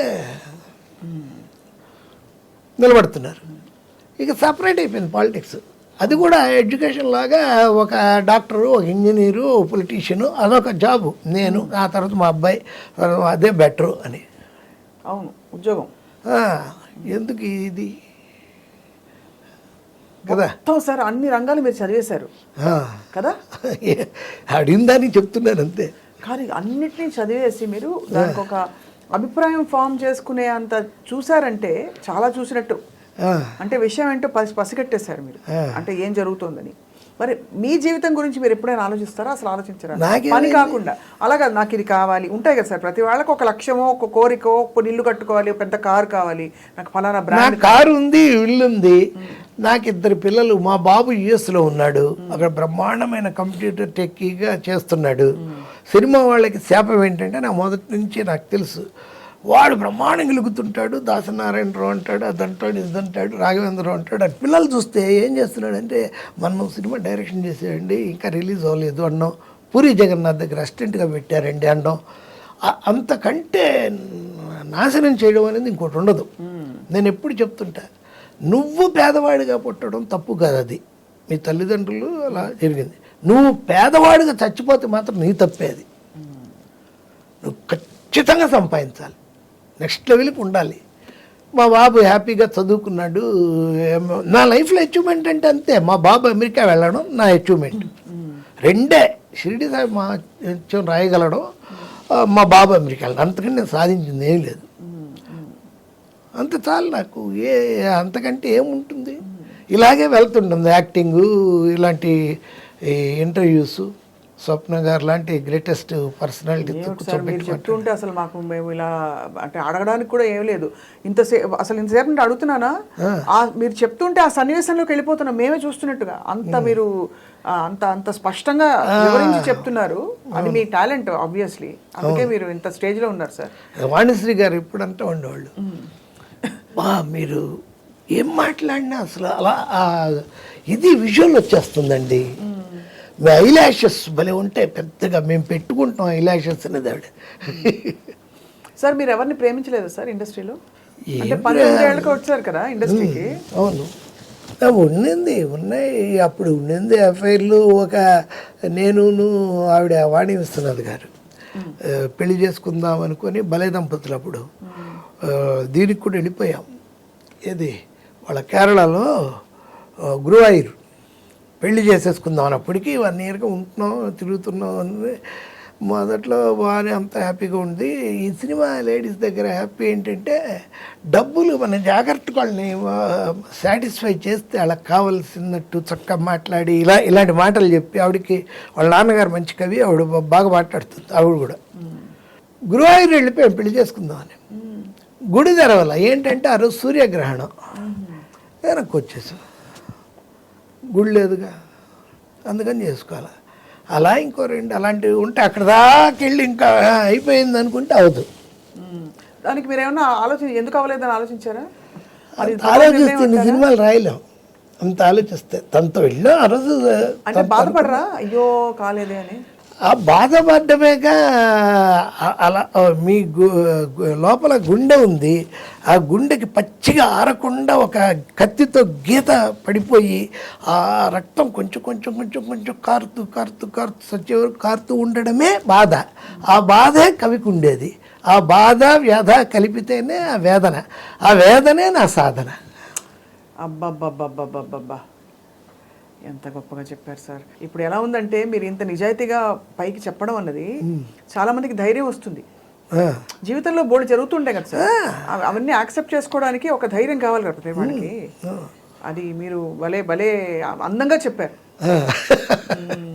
సో అయితే పిల్లలు ఇద్దరు సెటిల్ అయిపోయారు. పాప బీటెక్ చేసింది చెన్నైలో ఎస్ఆర్ఎంలో, ఇప్పుడు వర్క్ ఎట్ హోమ్ చేస్తోంది బెంగళూరుకి.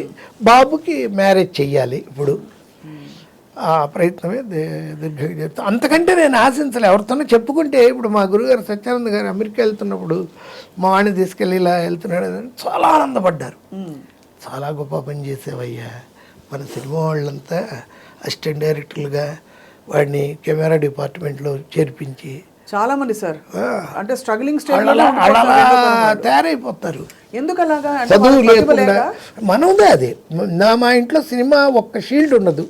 మెడ్రాస్లో నాకు ఇంకో ఇల్లుంది, అక్కడే కొన్ని రోజుల నుంచి అక్కడే అన్నీ రాజబాదర్ అని ఉన్నాడు. అక్కడ ఎవడైతే షీల్డ్ తయారు చేశారో వాడికే ఇచ్చేసి ఏవో డబ్బులు వస్తూ తీసేసుకున్నాను. ఒక్క సినిమా వాతావరణం అనేది ఉండదండి, అసలు ఉండదు. ఒకే ఒక ఫోటో ఉంటుంది మా ఇంట్లో. శివాజీ గణేశన్ బంగారు కుటుంబం సినిమాకి నాకు అవార్డు ఇచ్చేది. నాకు ఇష్టం శివాజీ అంటే, అంతే తప్ప సినిమా అనేది లేదండి. ఇది కేవలం మీకు ఒక వృత్తి, ప్రవృత్తి, అన్నీ కూడా అన్నీ ఇదే. ప్రాణం తీసే విషయం అన్నీ సినిమానే. అయితే కష్టాలు బాధలు మీరు సినిమా కష్టాలు చూడలేదు, చూసినా వాటిని దులుపుకుపోయారు. చూడలేదు. సినిమా కష్టాలు ఏముంటే ఎందుకు? 82లో బాలచంద్ర రమ్మంటే వెళ్ళాను నేను విజయవాడ నుంచి ఎస్ఆర్ఆర్లో చదువుకొని. అసలు మా లెక్చరర్లే ఎలా ఉండేదంటే, నాకు నిన్న లెసన్ చెప్తే మరుసటి రోజు ఇది ఈరోజు లెసన్ చెప్పండి, ఎకనామిక్స్ ఆప్టిమమ్ థియరీ ఏంటి మాల్థూజియన్ థియరీ చెప్పండి అని. నెక్స్ట్ నువ్వు వద్దులు, నువ్వు ఎలాగో సినిమాకి వెళ్తావుగా, నెక్స్ట్ లెక్చరర్లే నన్ను అడిగేవాళ్ళు కాదు. ఇది విధి రాసిన రాతే.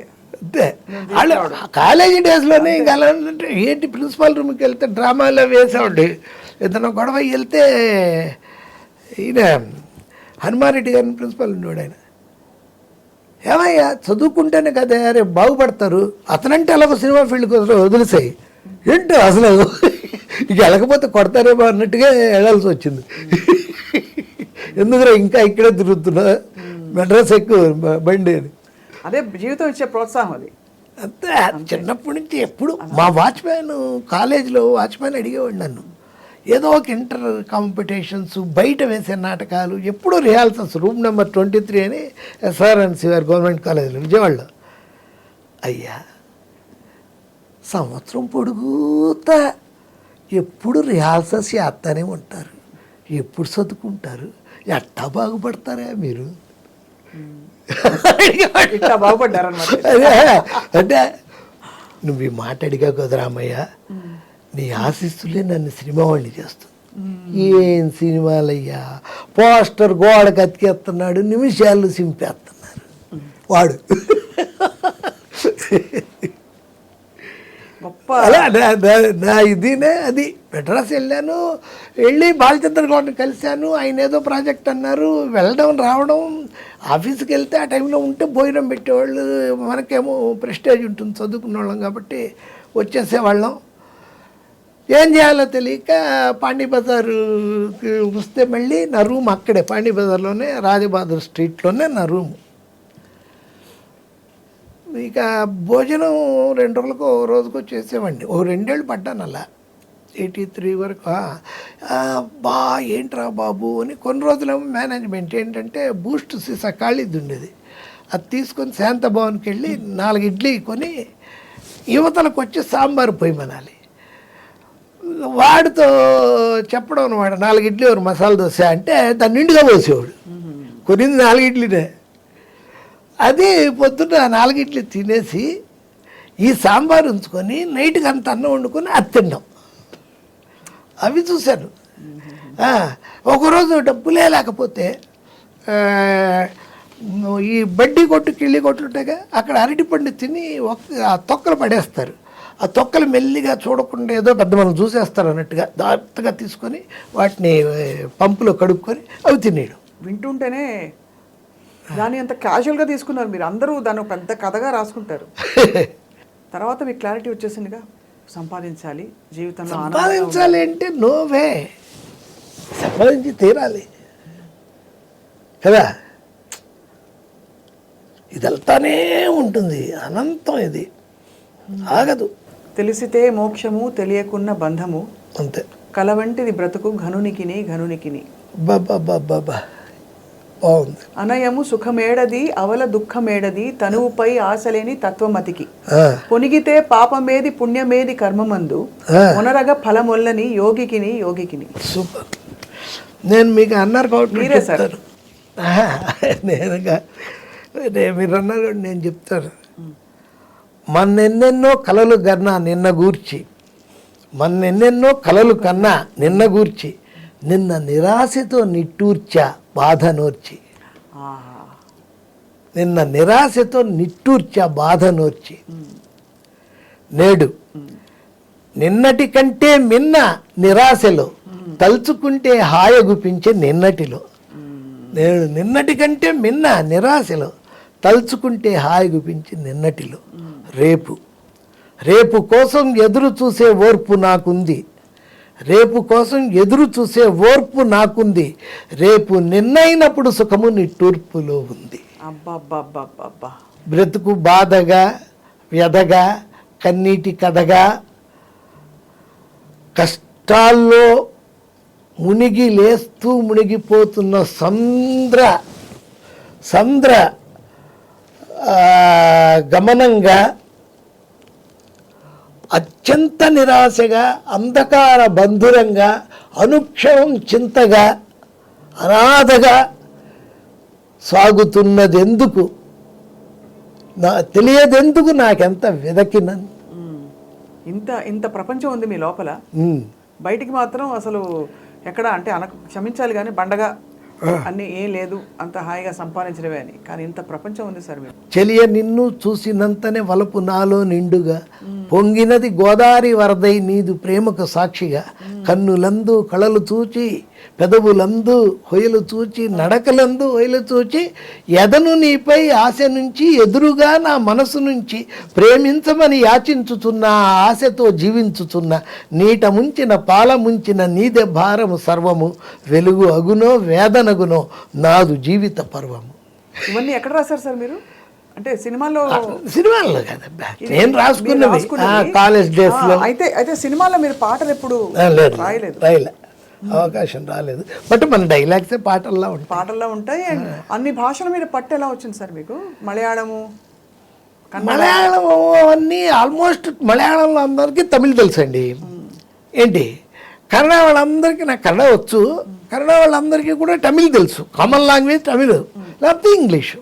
అలా చెప్పి మీరు ఎలాగో డిక్టేషనే కాబట్టి అంతే డిక్టేషను, దానికి ట్రాన్స్లేటర్ ఉంటాడు అక్కడ ఆ లాంగ్వేజ్కి, వాడు చూసుకుంటాడు. సో భావం మీది చాలా అంతా భావం భాష అన్ని నేను స్క్రిప్ట్ రాస్తే ఈ స్వప్న గారు అంటే ఆ రెడ్ కలరు, ఆ దుపట్టా, ఆ ఇది హెయిర్ ఫాల్ చేసుకొని ఇది అవి కూడా రాస్తా.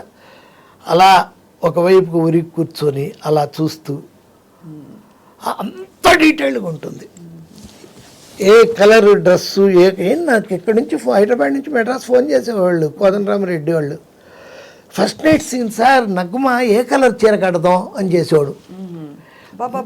అంతే సిన్సియర్గా. నేను అన్ని సినిమాల్లో వైట్ కలర్ కడతారు సార్, గోల్డ్ కలర్ కట్టండి సార్, జాకెట్ మాత్రం బ్లాక్ దేయండి అని చెప్పేవాడిని.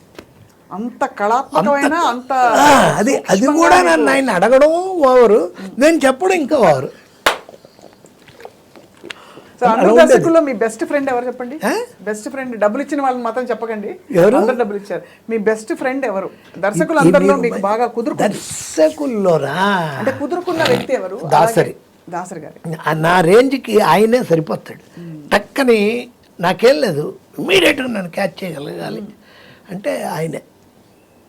కోడి రామకృష్ణ నేను ఎక్కువ సినిమాలు రాశాను కాబట్టి 20 సినిమాలు రాశాను, తిరుగుతూ ఉండేవాళ్ళం.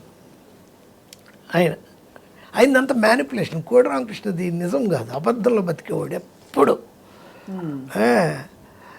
టీ ఇలా తీసుకొని తాగుతూ ఉంటాడు, టీనో కాఫీనో. మనం వెళ్తాం, గురుజీ ఇప్పుడే మీరు రాలేదనుకున్నాండి, సార్కి కాఫీ ఒకటి తీసుకురండి.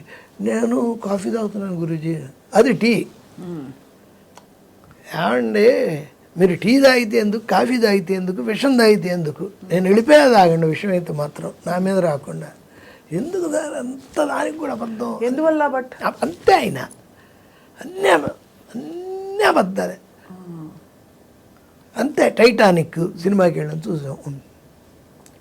గురుజీ నేను పార్కుల్లో ఉన్నప్పుడే రాశానండి, కాకపోతే నేనేం చేశాను, చిన్న పడవ పెట్టాను, వీళ్ళు పెద్దది పెట్టారండి.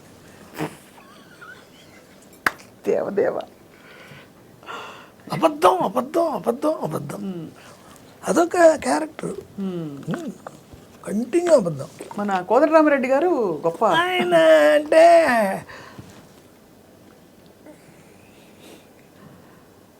ఆయన మన మీద ఆధారపడే డైరెక్టర్. రాఘవేంద్రరావు, కోదండరామరెడ్డి ఆ రోజుల్లో ఉండేవాళ్ళు, బి గోపాలు, అలా వాళ్ళంతా రైటర్స్.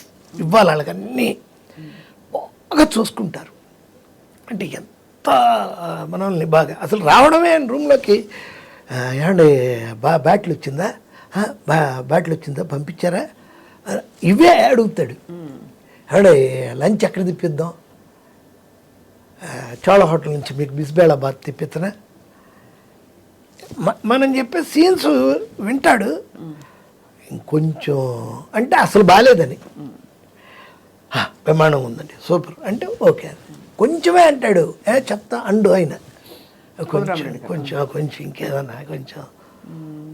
కానీ ఎన్ని అసలు చిరంజీవి గారితో 17 సినిమాలు సార్ ఆయన? 17 కాదు 29. మీ డైలాగులకి ఫుల్ జస్టిస్ చేసి, ఎందుకంటే ఒక్కొక్కరిది ఒక్కో తీరు. నాగార్జున గారిది నాగార్జున బాగా నన్ను ఏమంటాడంటే, మీ డైలాగ్ ఎంత పెద్దదైనా బాగా చెప్పేయచ్చు సార్, ఫ్లో ఉంటుంది, అది తడబడదు, అది చిరంజీవి గారు ఎవరైనా మనం ఎక్కడున్నా ఇప్పుడు మీతో డిస్కస్ చేస్తున్న మీరు ఎలా మెచ్చుకుంటున్నారో అలా మెచ్చుకోవడాలే. వెళ్ళడం, మాట్లాడడం, వాళ్ళు మెచ్చుకున్నాక వచ్చేయడం. ఏ సినిమా అయినా హీరోకి మధుగారే, అంతే కదా. ఏ బాబా పాట అదే, నా సాయినాథుడు పాండురంగడు బాబా. అంటే అసలు నా సినిమాలు అంటే చిత్రం బళారే విచిత్రం, అవి సరే, దేవాంతకుడు, అవన్నీ ఓకే. ఒక ఆర్డర్గా మనం చెప్పాలంటే ఫస్ట్ సినిమా దేవాంతకుడు, చిరంజీవి విజయశాంతి వాళ్ళిద్దరు. అదే టైంలో యాక్షన్ సినిమా రాస్తున్నప్పుడు స్టంట్ మాస్టర్ రాజు గారు నన్ను సత్యారెడ్డిని ఒక ఆయన ఉండేవాళ్ళు, పుచ్చలపల్లి రామచంద్రారెడ్డి గారు అని టాప్ మోస్ట్ డాక్టర్ నెల్లూరులో, వాళ్ళ బ్రదరే పుచ్చలపల్లి సుందరయ్య గారు. ఆయనకి పరిచయం చేశారు, చిన్న కుర్రాడండి బలి రాస్తున్నాడని. ఒకే రోజు ఆయన 2 సినిమాలకి అడ్వాన్స్ ఇచ్చాడు. ఒకే రోజు 48 hours అని ఒక ఎడ్డీ మర్ఫీ సినిమా చూడమన్నాడు. చూసి ఇమ్మీడియట్గా కథ చెప్పా, దాన్ని ఎలా చేయొచ్చు. ఆయన నచ్చేసేసి మీకు 15,000 ఇస్తున్నాను, 30 ఇచ్చేస్తున్నాను, 2 సినిమాలు మీరే, ఇది అయ్యాక ఇంకోటి ఉంటుందని. ఆయన 48 hours డాకు అని తీసాం. ఆ తర్వాత 5 సినిమాలు రాసి ఆయనకి, భగవాను, వేగు చుక్క, బగడి చుక్క, దాగుడు మూతలు, ఏది రాసినా సరే ఒకటే కథ. ఆయన ఇంకొక తీడైన ఏది లాస్ట్ అండ్ ఫౌండ్, చిన్నప్పుడు తప్పిపోవడము, మధ్యలో తప్పిపోవడము, మళ్ళీ కలుసుకోవడం, బ్రదరు, అదే ఒకటే కథ. కొన్నిటికైతే మ్యూజిక్ సెట్టింగ్స్ పెట్టేసేవాడు బీజేపీలో పెట్టి, ఆ సాంగ్లో కథ చెప్పమనేవాడు. సీన్స్ కూడా అతను స్క్రిప్ట్గా విండు, మన స్క్రిప్ట్ పట్టుకొని ఉంటే ఒక్క నిమిషం అని ఒక సీన్ లాగుతాడు, ఇది చదువని చదువుతాం, చదువుతుంది, టక్కని తీసి ఒక 5,000 రూపాయలు ఇస్తాడు బాగుంది అని. ఆయన రెమ్యునరేషన్గా ఎగ్గొట్టడం ఉండేది, ఇలా బాగా వచ్చేవి. అందుకే ఆయన వస్తున్నాడంటే ఏం సీన్లు బాగున్నాయి అవన్నీ మొదట జాగ్రత్తగా పెట్టి అన్నిటికీ డబ్బులు వస్తాయిగా అలా తీసుకునేవాడిని. ఆయన 6 సినిమాలు ఒకటే కదా. ఓసారి అదే ఎంఎస్ నారాయణ గారు పోయినప్పుడు కూడా చెప్పాను నేను, అప్పుడు ఆంధ్రజ్యోతి వాళ్ళకి. ఇందాక ఆ విషయం చెప్పలేదండి మీకు. వేటూరు సుందరమూర్తి గారు పోయినప్పుడు మీడియాతో మాట్లాడినప్పుడు నన్ను చెప్పమంటే, ఈ దినం పాటకు పాడెకట్టిన దినం, పల్లవి వల్లకాటికి వెళ్ళిపోయింది, చరణాలిక కదల్లేవు. బాబా ఒక 3 ముక్కల్లో మొత్తం చెప్పేశారు. నాకు సీతారామ శాస్త్రి గారు ఫోన్ చేసి, గురువుగారు ఏంటి మీరు అలా అన్నారు, ఇక ఆయన పోతే పాట పాడిగట్టిందనివేనా? నా దృష్టిలో, మీ దృష్టిలో కాదు అని చెప్పాను. అలాగే ఆ దేవాంతకుడు అయిపోయాక డాకు అని, రే చుక్కని, అవన్నీ ఇవి నువ్వు రాసుకుంటూ ఉంటే ఎన్వి సుబ్బరాజన్ ప్రొడ్యూసర్ ఉండేవాళ్ళు. ఆయన పాపం యాక్షన్ సినిమాలు బాగా మినిమం బడ్జెట్, సెట్లో 2 కుర్చీలు ఉండేవి, ఒకటి ఆయనకి ఒకటి డైరెక్టర్కి. ఆర్టిస్టులు అందరూ నిలబడ్డమే, మేమైతే అసలు నిలబడ్డమే. ఆర్టిస్టులకి ఇంకెవరికి కుర్చీలు ఉండవు, 2 కుర్చీలు. ఏంటి సార్ మేమందరం ఏం చేయాలి, మీ ఒళ్ళో కూర్చోవాలా అని అడిగేవాడిని నేను. 2 కుర్చీలు, అంత బడ్జెట్ ఉన్నాడు. డబ్బులు మాత్రం కరెక్ట్గా తీసేసుకొని గబగబా రాసి ఇచ్చేసేయాలి. వృత్తిలో ఒక భాగంగా వెళ్ళిపోవడం. నాకేం లేదు, ఒక చోటుకి వెళ్తే మన దగ్గర కూడా వచ్చిన ఇప్పుడు కూడా వాళ్ళు ఇక బయటికి వెళ్ళకూడదు, మనం కన్ఫర్మ్ చేసేయాలి అంతే. అంటే మన రేటు మనం అడుగుతాం.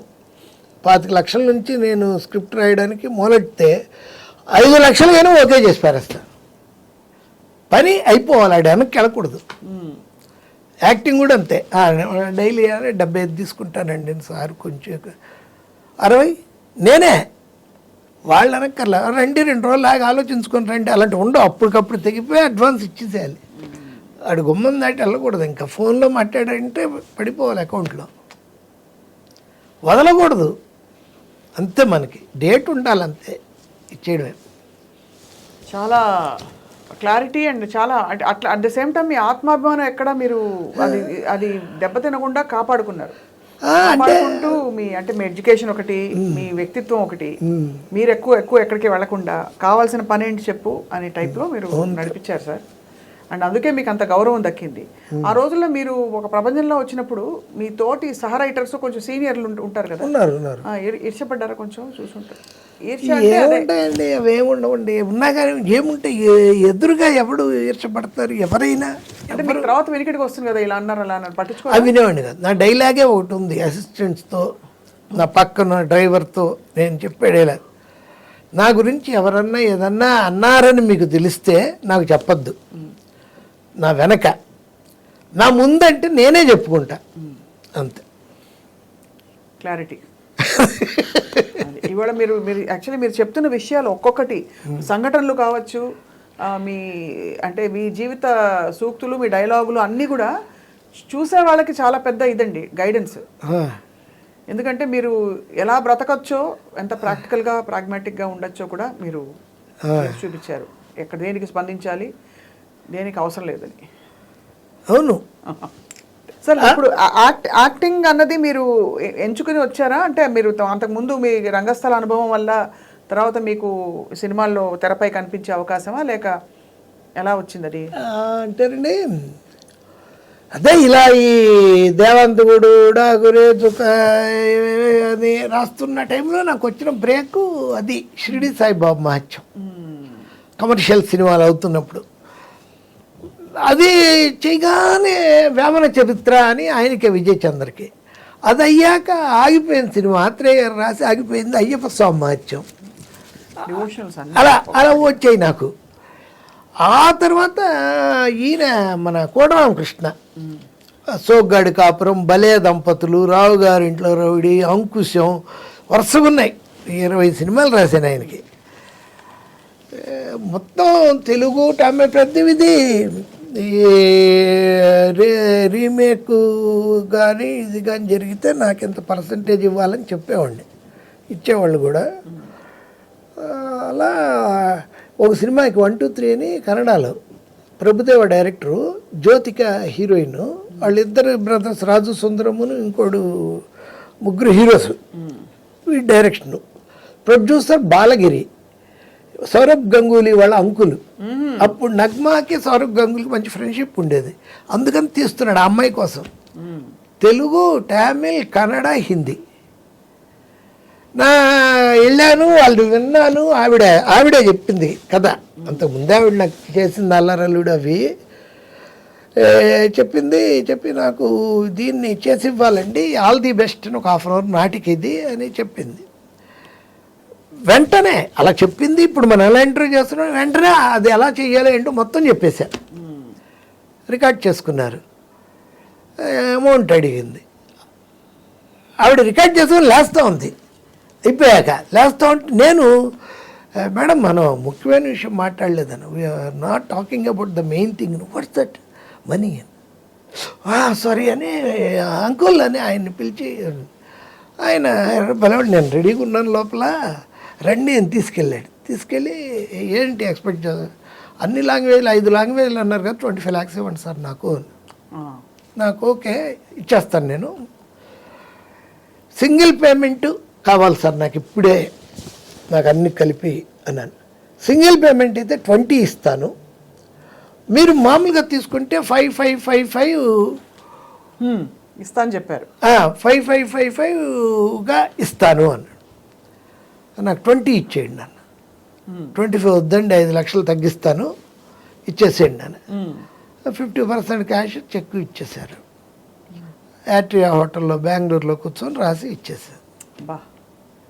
అది వాళ్ళది కామెడీ ఏంటంటే, వైట్ వరకు బాగానే ఉంది, 10 లక్షలు బ్లాక్ ఉంది, దాన్ని బాంబే రమ్మన్నారు ఒకసారి, అక్కడ డిస్కషన్స్ అని. ఏముండవు డిస్కషన్, ఎవడు రాడు లేవడు, అందరు రాత్రి 12 నుంచి లైఫ్ మొదలవుతుంది బాంబేలో, మీకు తెలిసి ఉంటుంది.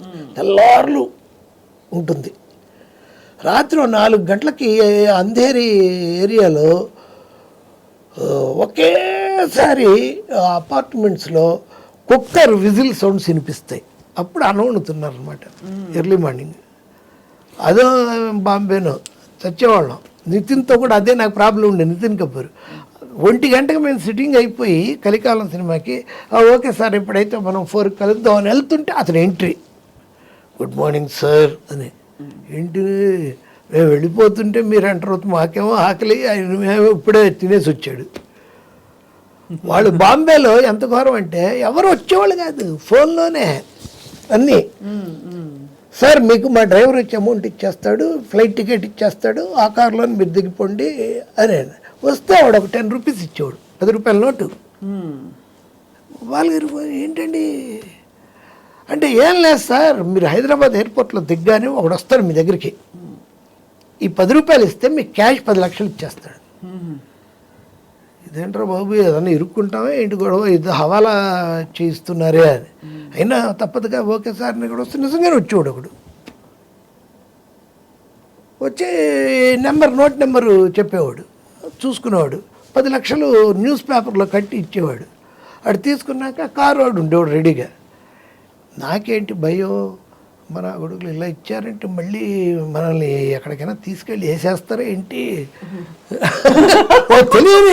అంటే స్మగ్లింగ్ చేసేసిన దీవార్లో అమితాబ్ బచ్చన్ లాగా ఏదో పెద్ద మనం స్మగ్లింగ్ చేసేస్తున్నామా ఏంటిది అర్థం కాదు. అది వీడిని ఇంటి దగ్గరికి వెళ్ళకూడదు, వీడితో పాటు మన ఇంటికి వెళ్ళకూడదు అని కావాలని అక్కడికి ఇక్కడికి వెళ్ళి ఒక చోట ఎక్కడో ఆపి ఏ నల్లకుంటో ఏదో అని వెళ్ళిపోమని ఈ సూట్ కేసు ఈ డబ్బు అంతా పెట్టుకొని వేరే ఆటో ఎక్కి ఇంటికి వెళ్ళేవాడిని. వీడికి మన ఇల్లు తెలియకూడదు, ఓవర్ యాక్షన్. అన్నీ చూసారు సార్ మీరు, అన్ని రసాలు, అడ్వెంచర్ రసం కూడా ఉంది కదా.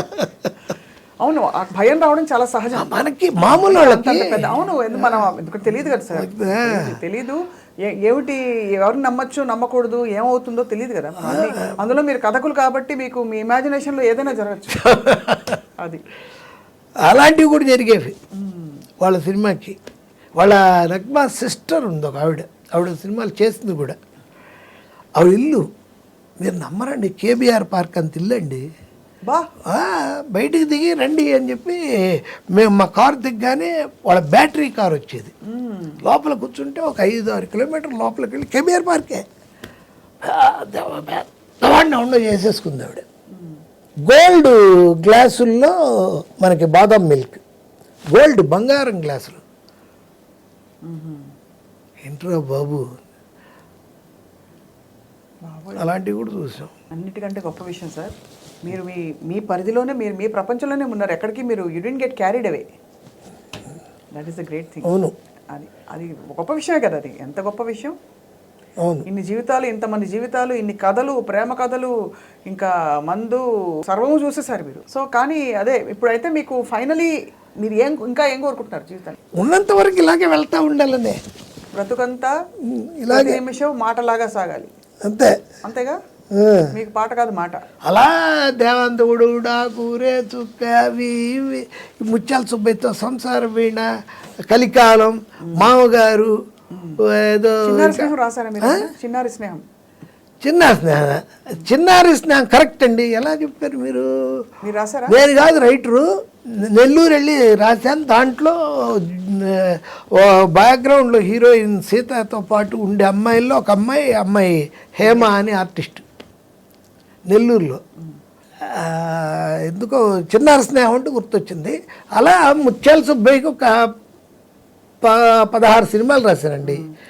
కోదండరామిరెడ్డి గారికి 5, ఏది ప్రెసిడెంట్ గారి పెళ్ళం, అల్లరల్లుడు, రాముడు వచ్చాడు, వాళ్ళ అబ్బాయి గొడవ అని ఒక సినిమా.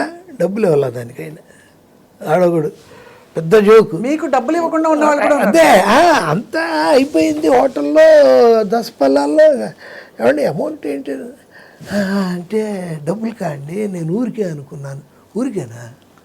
ఇంకా వేరే వ్యాపారం ఏముంది నాకు అసలు ఉన్నా కూడా అది అలా ఊరికే అనుకోవడం ఏంటి? అంబానీ గారిలో బోల్డ్ వ్యాపారాలు అంటే మాత్రం మీ ప్రతిభకి ఇవ్వద్దు, ఇవ్వాలి. అది నాకు అర్థం ఏంటి, మీరు ఊరికే అనుకున్నానండి, మా అబ్బాయి కదా అందుకని ఏమన్నా అలాంటివి చేయం కదా మనం హెల్ప్లో. సరే ఎంత ఇమ్మంటారు? అర్థమైపోయిందిలేండి, నాకు 1 లక్ష రూపాయలు ఇప్పించండి. నేను అప్పటికే 10-15 తీసుకున్నా. అలాగేనండి అని తీసుకొచ్చి ఇచ్చాడు. ఏడుస్తా ఆయన లేచి వెళ్ళిపోతున్నాడు. ఇంకా పాపం మంచి ఫ్రెండ్ నాకు. ఆయన కూడా ఫ్రెండ్షిప్ అనేది ఎవరితో లేదండి. నన్ను మీరు ఇందాక అడిగితే నాకు అదే అనిపించింది. అలా ఆ సినిమాలు, ఈ సినిమాలు, ఆ సినిమాలు అన్నీ కలిపి తెలుగు, తమిళ్, మలయాళం, కన్నడం 202 సినిమాలు అయ్యాయండి రైటర్గా. ఒక 55 సినిమాలు ఆర్టిస్ట్గా ఉంటాయి.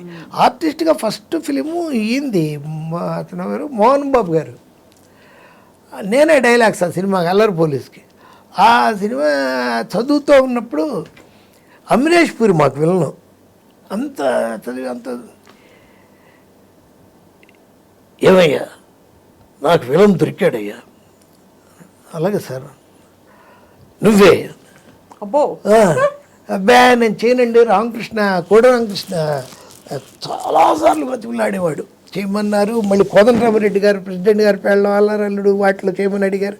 నేను చేయను చేస్తున్నాం అంతే అని నన్ను భయంకరంగా మొదట బాగా ప్రెషర్ తెచ్చి చేయించిన ఆయనే. ఇంకా ఆ తర్వాత దాసనారాయణరావు గారు వరుసగా వాడుకున్నారు 7 చచ్చిపోయాడు. ఇటు రైటింగ్స్ ఇటు యాక్టింగు బాగా అలా కొట్టాం. మధుగారు మీరు అసలు మీ పొట్టలో ఎన్ని కథలు ఉన్నాయో. పొట్టలో ఉండవు, బ్రెయిన్లో ఉంటాయి. కానీ అంటే మీ గొప్ప జీవితం ఎందుకని అనిపిస్తుందంటే మీరు అన్ని విట్నెస్ కాన్షియస్నెస్ సాక్షిభూతంగా మనం ఉండాలని అంటాం కదా, అలా జీవితాన్ని చూస్తూ మీ పరిధిలోనే మీరున్నారు. మీరు ఉండాల్సిన చోట మీరుండి మీరు సాధించుకోవాల్సిన సాధించుకున్నారు, నెగ్గారు, కుటుంబంలో గెలిచారు. కోల్పోయినవేవి మీరు బాధపడి వెనక్కి తిరిగి చూడలేదు. కోల్పోయిందే లేదు అసలు. వ్యక్తిత్వ వికాసం సార్ మీరు. అంతే. బా నిజం అంటారండి. నిజమండి. ఎందుకంటే మీరు చూడండి ఇప్పుడు, అంటే మీరు చెప్పారు ఫలానా పెళ్లి చేసుకుందాం అనుకున్నాను, గుడి సోలార్ గ్రహణం ఉంది కాబట్టి ఇలా వాటిని ప్రశ్నించుకున్నారా అంటే అంత టైం లేదు నాకు, ప్రశ్నించుకుంటూ ఉంటే ఇవన్నీ రాయలేను అన్నారు. ఇవన్నీ గెలుపుకి కావాల్సిన విజయ రహస్యాలని మీరే పుస్తకం రాయాలి. గెలుపుకి కావాల్సిన విజయ రహస్యాలు నేనే. అంటే మీరే చాలా గ్రేట్ విషయం sir. You are the king maker. అయితే కింగ్ మేకర్ ఏం కదండి, సినిమా మేకర్. మీరు ఇందాక అన్నదానికి నాకు అదొక్కటి చెప్పి ఫినిష్ చేసేస్తాను నేను. కమల్ హాసన్ గారు అభయ్ షణ్ముఖికి నన్నే పెట్టుకున్నారు, ఎందుకంటే చిత్రం నేనే కాబట్టి పెట్టుకున్నారు. చేశాను, బ్రహ్మాండంగా మెచ్చుకున్నారు. అన్నీ వాళ్ళకి ఇచ్చిన థాట్ కూడా నేనే, ఎందుకంటే తెలుగులో చిత్రం నరేష్కి చేశాను. వాడు మన రాజేంద్ర ప్రసాద్ మేడం అని చేశాడు. మంచి మా కృష్ణా జిల్లాలో ఉంటారు ఆ సైజు వాళ్ళు, అలా ఉన్నాడు. మంచి ఆంటీలు కృష్ణా జిల్లాలో ఉంటారు, ఆ రేంజ్లో ఉన్నాడు. నేను అదే అన్నా, ఆ రేంజ్లో ఉన్న గురువు అని. ఏంటి ఈయన పిలిచినప్పుడు కమల్ నేను ఇచ్చిన వాళ్ళకి అద్భుతమైన పాయింట్ ఏంటంటే, వాళ్ళకి ఇచ్చింది ఫస్ట్ ఆయన నాకు చెప్పాడు, నేను ఇప్పుడు పన్నెండు ఇప్పుడు దీన్ని తమిళ్లో మాట్లాడు, నాకు మీరు అలా చేశాడు నరేష్, ఇలా చేశాడు రాజేంద్ర ప్రసాద్, మనం అదే సార్ కథ అంతా వస్తూ ఉంది కానీ ఇది రావట్లేదు. మీరు ఫస్ట్ యంగ్ లేడీ వెయ్యొద్దు, మన మైలాపూర్ పట్టుమామిలాగా పెట్టండి, మీకు అప్పుడు దొరుకుతుందంటే షేక్ హ్యాండ్ ఇచ్చాడు లేచి, నాకు అయిపోయింది సార్ మీతో పని అని. ఆ థాట్ ఇచ్చింది నేను. అక్కడి నుంచే మొదలు. అది కూడా ఎలాగో వాళ్ళ ఆఫీసులో వాళ్ళ అమ్మగారు ఫోటో ఉంది, ఇతరులాగా ఉంది వాళ్ళ అమ్మ. చూసాను కొత్తగా అదొక్కటే మారాలి దాంట్లో. ఎందుకంటే వాళ్ళు మేము ఒకలాగా చేసాం, రాజేంద్ర ప్రసాద్లో చేసాం, ఈవిని కొత్తగా చేయాలంటే అదే ఇంకా అది మంచి బాగా లైక్ చేసి ఆయన బాగా డిస్కషను అదంతా జరిగితే ఒక మాట అది చెప్పడానికి వస్తున్నాను. సార్ మీకు ఇలాగే మన ఇద్దరు మాట్లాడలా, మీ పొజిషన్లో కమల్ హాసన్ గారు మాట్లాడారు, 1 గంటన్నర మాట్లాడుకుంటే, సార్ మీ ఫ్రెండ్స్ ఎవరు సార్ అన్నాడు. అంటే నేను ఏ సినిమా చేస్తే ఆ సినిమా డైరెక్టరు వాళ్ళే సార్, నాకంటూ ఫ్రెండ్స్ లేరు అసలు. మీరు 100% సినిమా పర్సన్ సార్, మీరు నాకు ఫ్రెండ్స్ లేరు. అంటే సినిమాయే ఫ్రెండ్ ఇంకా అంతే. వృత్తే ప్రవృత్తి రెండూ ఒకటే అయినప్పుడు ఆనందం మీకు తెలుసు. అంటే you don't feel the need, అవసరం టైం లేదు, నాకు టైం ఉండదు, తీరిక ఉండదు. అభయ్ షణ్ముఖి చాలా గ్రేట్ ఫిల్మ్. అండ్ అసలు కమల్ హాసన్ ఆ థాటే నేను ఇచ్చింది. తర్వాత ఏవో 2-3 కామెడీ సీన్లు ఢిల్లీ గణేష్కి వాళ్ళకి దాంట్లో వర్కౌట్ చేశాను. కానీ ఆ థాటే నేను అనుకుంటూ వెళ్ళింది కూడా అదే. నేను జనరల్గా ఏంటంటే ఇప్పుడు కారు ఎక్కినప్పుడు సంజయ్ కిషోర్ గారిది మీది స్టార్ట్ అవుతుంది. స్వప్న గారు అని అడిగింది ఆ టర్నింగ్లోని యాంకర్ ఎవరు మీరేనా అని అంటే కాదండి స్వప్న. బా గ్రేట్ అన్నాను వెంటనే, అమ్మ బాబోయ్ అని. మామూలు మీరు ఇప్పుడు మేము సినిమాల్లో నెంబర్ 1, 2 మీరు ఇందాక చెప్పిన ప్రభాస్, అలాగో ఈ మీడియాలో Swapna is the first person and great person. Top, మీకు రాంది లేదు. మ్యూజిక్ సింగర్తో వీడి ఇంటర్వ్యూ అంటే డెఫినెట్గా పాటలు ఉంటాయిరా అనుకుంటాను నేను. ఏంటి తప్పకుండా పాట ఇష్టం సార్. అదే కానీ మీరు అన్నట్టు చాలా మంది చెప్పకుండా దాటేస్తారు, కానీ వాళ్ళు మీరు చెప్పి దాటకుండా మాకు 2 విషయాలు చెప్పారు. చాలా మంది సింగర్లు చెప్పకుండా దాటేస్తారు సార్. అవునా? ఏ అంటే మరి గుర్తుండదో లేకపోతే ఇంకేం చెప్తానులే అనుకుంటారో, కానీ అన్నీ చాలా క్యాజువల్గా తేల్చేస్తారు.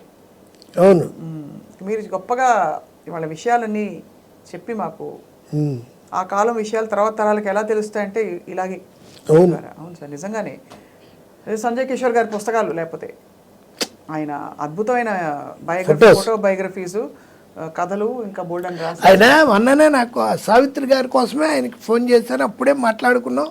నాకు పంపించారు ఈ మన చాము గారి ఇది కొత్తగా వేయించుకున్నారు కదా బుక్. అది ఇప్పుడు దాకా ఓపెన్ చేయలేదండి నేను. ఓపెన్ చేయలే. నా భయం ఏంటి తెలుసా, ఓపెన్ చేస్తే చదవాలి, చదివేస్తే అయిపోతుందేమో. అంత వాల్యుబుల్ అనమాట అది మనకి. అది జాగ్రత్తగా మంచి రోజు చూసి చెయ్యాలి అని నేను. మీరు అనుకుంటున్నారు లైఫ్లో ఫస్ట్ టైం ఆపోజిట్ కూర్చున్న వాళ్ళు ఇంత పెద్దవాళ్ళ అనుకోవడానికి మీరే. ఇంకెవరిని నేను చూడాలి అంటే ఎవరెవరో చేసుంటారు నన్ను అంటే తక్కువ. అసలు నేను ఇంటర్వ్యూలు ఇవ్వను. దానికి కారణమైన ఒకటే డైలాగు, గురుగారు ఇలా మాది ఏదో ఏటీనో ఇంకో ఇదినో ఇంకో అడుగుతారు రకరకాల ఛానల్స్. పేమెంట్ ప్రోగ్రామే కదండి. అరే యజ్ఞమూర్తి నాకు అతను ఫోన్లో మంచి బేస్ వాయిస్లో పేమెంటా వీటికి పేమెంట్ ఇస్తారా సార్ అన్నాడు. ఏంటి మీకు ఇవ్వట్లేదా?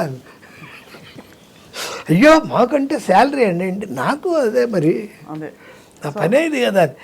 కానీ స్వప్న గారు చేస్తున్నారంటే ఎందుకంటే మొన్న షూటింగ్లో ఉంటూ జయసుధ గారు చేశాను అని చెప్పింది ఆవిడ. మీరు జయసుధ గారితో ఫుల్గా చూశాను. ఆవిడ చాలా కంఫర్టబుల్ అయిన ఇంటర్వ్యూ అది. నాకు అర్థమైపోయింది. ఆవిడ చాలా ఇన్హిబిషన్స్ ఉన్నాయి ఆవిడకి చాలా. అలాంటిది ఎంత ప్లెజెంట్గా మీతో ఎంత హాయిగా ఉండిందో. జయసుధ గారు అంటే నాకు చాలా అభిమానం సార్.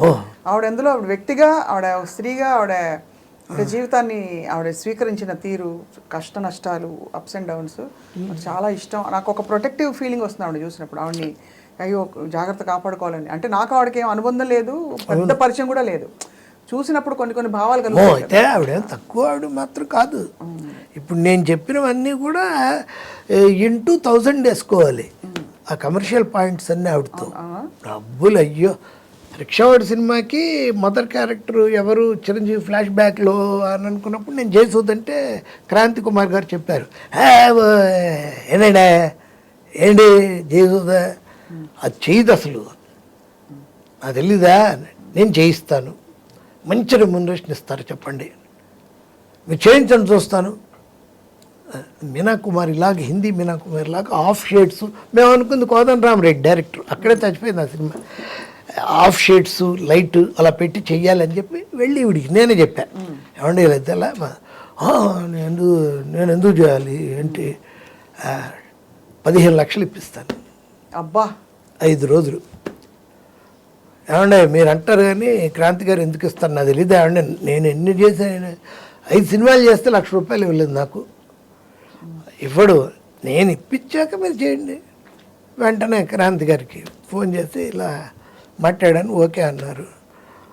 అంటే ఆవిడతో కూడా మాట్లాడి 15 ఇస్తున్నారు కదా నిజంగా. వెంటనే నేను తీసుకొని ఏమండి 15 ఇస్తేనే చెయ్యండి అని చెప్పేసానండి ఆవిడకి. ఇచ్చేసాడు 15 lakhs. అంటే డబ్బు చాలా అసలు ఆవిడ. నేను నూతన్ ప్రసాద్ నన్ను పిలిచి ఒకసారి ఏదో అర్జెంటుగా ఇంటికి రండి ఒకసారి నేను చెన్నైలో మాదొక సిట్టింగ్ జరుగుతోంది. ఫస్ట్ వైఫ్స్ క్లబ్ అని ఒక ఇంగ్లీష్ పిక్చర్ చూసి వీడికి ఆ పిక్చర్ బాగుంది సినిమాలు. ఒక కథను అత్త తయారు చేస్తున్నారు ఫస్ట్ వైఫ్స్ క్లబ్ అని. ఆవిడ డిస్కషన్కి వెళ్తూ ఉంటే ఈయన పిలిచారు మన నూతన్ ప్రసాద్ గారు. చెన్నైలో వెళ్ళాను. నేను ఇలా నూతన భారతీయని పెడుతున్నాను, అతనికి అప్పటికి కాళ్ళు దెబ్బతిన్నాయి, పెడుతున్నాను, డొనేషన్ ఫస్ట్ నిన్నే అడగాలని, ఇదిగో పుస్తకం అని నీ పేరు రాశాను, ఏదన్నా ఇవ్వు తమ్ముడో అన్నాడు. నేను ఒక 10,000 ఇస్తానండి. థ్యాంక్స్ అమ్మా అన్నాడు. వెంటనే నేను కారు ఎక్కి ఆవిడ ఇంటికి వెళ్ళకుండా మళ్ళీ ఇంటికి వెళ్ళి 10,000 రూపాయలు డబ్బు తీసుకొచ్చి ఈయనకి ఇచ్చేసి, ఎందుకంటే మళ్ళీ మనం మిస్ అవుతామండి, ఆలోచనలు 2-3 వచ్చేస్తాయి నాకు, ఎంత ఇవ్వాలి, ఎందుకు ఇవ్వాలి, ఏంటి అనేది చెప్పి అందుకు ఇచ్చేసాను. ఇచ్చి జేసు గారి దగ్గరికి వెళ్ళి సారీ అండి హాఫ్ అన్ అవర్ లేట్ అయిందండి. ఎక్కడికి వెళ్ళారు మధ్యలో? ఇలా నూతన్ ప్రసాద్ గారు ఇలా పెట్టారు 10,000. ఏమండి మీకు ఏమన్నా అసలు కామన్ సెన్స్ ఉందా? ఆవిడ అడిగింది బాగా క్లోజ్. ఏమన్నా కామన్ సెన్స్ ఉందా? నూతన్ ప్రసాద్ అని అడుక్కుతున్నాడా? మన డైరెక్టర్ శంకర్కి ఆ ఇల్లు 3.5 కోట్లకు అమ్మాడు మొన్ననే 10 రోజుల క్రితం. సరైన వాళ్ళకి ఇవ్వాలి కానీ అలాంటి వాళ్ళకి అండి ఇచ్చేది అంటే అడిగాడు. నేను తర్వాత ఫూల్ అయ్యానని. నిజమే కదా, అంత వాడికి ఇవ్వడం ఏంటి, మనమే తప్పు చేసేవే అనిపించింది మనసులో బాగా. ఇంకా అన్నారు ఆవిడ 2-3 మాటలు, మీరు అలా ఇవ్వకూడదు అంటే ఆఖరికి నేనే జోకేసా. అంటే ఇప్పుడు ఆయనకి ఇవ్వకూడదు మీకు ఇవ్వాలంటారా ఏంటి అని. వాళ్ళు బాగా చూసుకునేవాళ్ళు అన్నప్పుడు, భార్యాభర్త ఇద్దరు కూడా. వాళ్ళ ఇంట్లో ఆ ఈవినింగ్స్ సవేరా పూల్ సైడ్ కూర్చోవడం, రాత్రి 9ంటికి వెళ్తే అప్పుడు వాళ్ళకి అప్పుడేగా తెల్లారేది, అప్పుడే వాళ్ళు నిద్రపోయి లేచి స్నానం చేసి వస్తారు రాత్రి 9ంటికి. బాంబే స్టైల్ లైఫ్ కదా. మనమేమో వాళ్ళకి చేసి వీళ్ళకి చేసి ఎప్పుడు హోటల్కి వెళ్ళి స్నానం చేసి డ్రెస్ మార్చుకొని అప్పుడు మనం అదే ఆ నాటికి ఏది అదేంటండి రామోజీరావు గారు 1996లో పెట్టారు కదా ఛానల్ ఈటీవీ. దానికి ఫస్ట్ సీరియల్ మాదే, శాంతినికేతన్. గుర్తుంది. డైరెక్టర్ పేరు జయసుధ. అసలు ఆవిడ ఏం చేయలే, డైలాగ్స్ నేను 12 ఎపిసోడ్లు ఏమో ఫస్ట్ టైం రాశాను. జయసుధ గారు అడగబట్టి డబ్బులు ఎంత ఇస్తారని అడిగా. అబ్బాయి టీవీకి డబ్బులు ఏంటండి, భయం ఉందండి, మీరు ఏదన్నా మీకు తెలిసిన వాళ్ళు ఎవరికైనా లవ్ లెటర్ రాసి పెట్టమన్నా దానికి కూడా డబ్బులు అడిగే టైపు నేను. Super sir. డబ్బులు లేకుండా ఎలాగో అంటే నాకు ఏడుస్తూ 25,000 ఇచ్చారు. ఇది వెజిటేబుల్స్ కనుక్కోండి, నేను మా ఇంట్లో ఎంత కాస్ట్లీ వెజిటేబుల్స్ మేము కొనమండి, నేను ప్యూర్ వెజిటేరియను, మరీ అన్యాయంగా ఏంటి 25 మీకే డబ్బులు ఇవ్వట్లేదు వాళ్ళు ఈటీవీ వాళ్ళు. ఏదో వదిలేండి అని. సరే ఆవిడ పేరు జయసుధ, డైరెక్షన్. ఈ అమ్మాయి మన రోహిణి హీరోయిన్. దాంట్లో కొత్తగా ఎంటర్ అయిన వాడు ప్రకాష్ రాజ్. రోజు మా ఇంటికి వచ్చేవాడు టక్ చేసుకొని, దాంట్లో వేషం ఇచ్చామని. ఇవాళ ఎలా సార్ ప్రకాష్ రాజ్ గారు అంటే టాప్ బిగినింగ్ అది అతనిది. ప్రకాష్ రాజు కాదు అతని పేరు, ప్రకాష్ రే. వస్తూ ఉండేవాడు. వచ్చి జరిగింది వైజాగ్లో షెడ్యూల్, ఊటీలో షెడ్యూల్ చేసాం. సడన్గా వచ్చి సార్ నాకు బాలచందర్ సినిమాలో ఛాన్స్ வந்தாச்சு சார், இது கிடைக்கல, நான் ரொம்ப கஷ்டமாயிடும், நீங்களே எப்படியாவது சொல்லி நான் சொல்ல முடியாது அந்த நிதின் கபூர் கிட்ட, அவர் கேட்கவே மாட்டார் సార్, நீங்கள் எப்படியாவது சொல்லுங்க అంటే నా పండ్రే అని చెప్పి ఆ రోజు సిట్టింగ్కి వెళ్ళినప్పుడు రోజు రాత్రులు మాది 9 నుంచి 12 దాకా వెళ్ళినప్పుడు ట్విస్ట్ అని అడిగారు కదా మీరు, ఒక ట్విస్ట్ పెడుతున్నాను ఏంటి అని అంటే, కొడుకు 20 ఏళ్ళు తర్వాత అయిపోయాక ఏదో వస్తాడు, వచ్చినప్పుడు డాడీ ఏమయ్యాడు అని అడుగుతాడు తల్లిని. మీ డాడీని గంగలో కలపాలరా అని మీరు కొండిస్తారు, దానిపైన గుడ్డ కట్టి ఉంటుంది, ఆయన చితాభస్మం లోపల ఉంటుంది. టిల్టప్ చేస్తే గోడ మీద ప్రకాష్ రాజ్ ఫోటో ఉంటుంది. అప్పుడు ఈ క్యారెక్టర్ని మనం ఇంకో టర్న్ మదర్ ఇండియా ఎలా తీసుకోవచ్చు. ఎక్స్ట్రాడనరీ అయితే ఎప్పుడైతే మనకి ఇక ప్రకాష్ రాజ్ రేపు చేస్తే ఇంక అక్కర్లేదు. అయితే అంటే అప్పటికి ఆయన బాగా అడిగేసి ఉన్నాడు. వాడు నన్ను అడిగానని తెలీదు. కట్ మనోడు వెళ్ళిపోయాడు డ్యూయెట్ అనే సినిమాకి వైజాగ్. చాలా ఆనందపడ్డాడు. మెయిన్ ఇండస్ట్రీ కరెక్ట్గా ఇవాల్వ్ అవుతున్న గొప్ప ఎరాలో మీరు ఉండడం కూడా అన్ని అంటే అందరు టాప్ ఎవరైతే మూల స్తంభాలు ఉన్నారు ఇండస్ట్రీకి, మరీ ఆ తరము కాదు, మరీ ఇప్పుడు తరము కాదు, మధ్యలో ఈ పిల్లర్స్ ఎవరైతే ఉన్నారో వాళ్ళందరితో కలిసి పనిచేసిన ఘనత సార్ మీది. నిజంగా నేను అన్నట్టు ఒక మంచి సిరీస్ మనం దీని మీద డివైస్ చేసి చేయాలి మీ అనుమతితో, అన్ని రకాల అనుమతులతో. నాకు బాగా అన్ని రకాలు కాదు అదేంటి అలా నేను చెప్పగలను. అందుకే పైగా మీరేమనుకుంటున్నారు కానీ నేను మీరు అసెట్ నాకు అనుకుంటున్నా. ఓహో, మీకు అంత అవును మీకు అనుభవం పండిపోయారు కదా యాంకరింగ్లో. అసలు ఇంట్లో కూడా మీరు ఒక సోఫా ఎదురుగా కెమెరా లేకపోతే మాట్లాడరేమో. నేను అసలు ఇంట్లో మాట్లాడండి సార్, పాట పాడుకుంటా. అంతే, సూపర్. బాగా ఇష్టం మీకు పాటలు అంటే ఇష్టం సార్. అలాగే మాటలు జీవితాలని చదవడం, తెలుసుకోవడం, చూడడం, అనుకోవడం అవి కూడా ఇష్టం. కాబట్టి ఇలా కళ్ళ కట్టినట్టు మీరు చూపించిన బోర్డు అని కథలకి మీకు ధన్యవాదాలు. అది త్వరలో మళ్ళీ కలుద్దాం తోటపల్లి మధు గారు. Thank you. నాకు కూడా ఈరోజు I will call it is a day.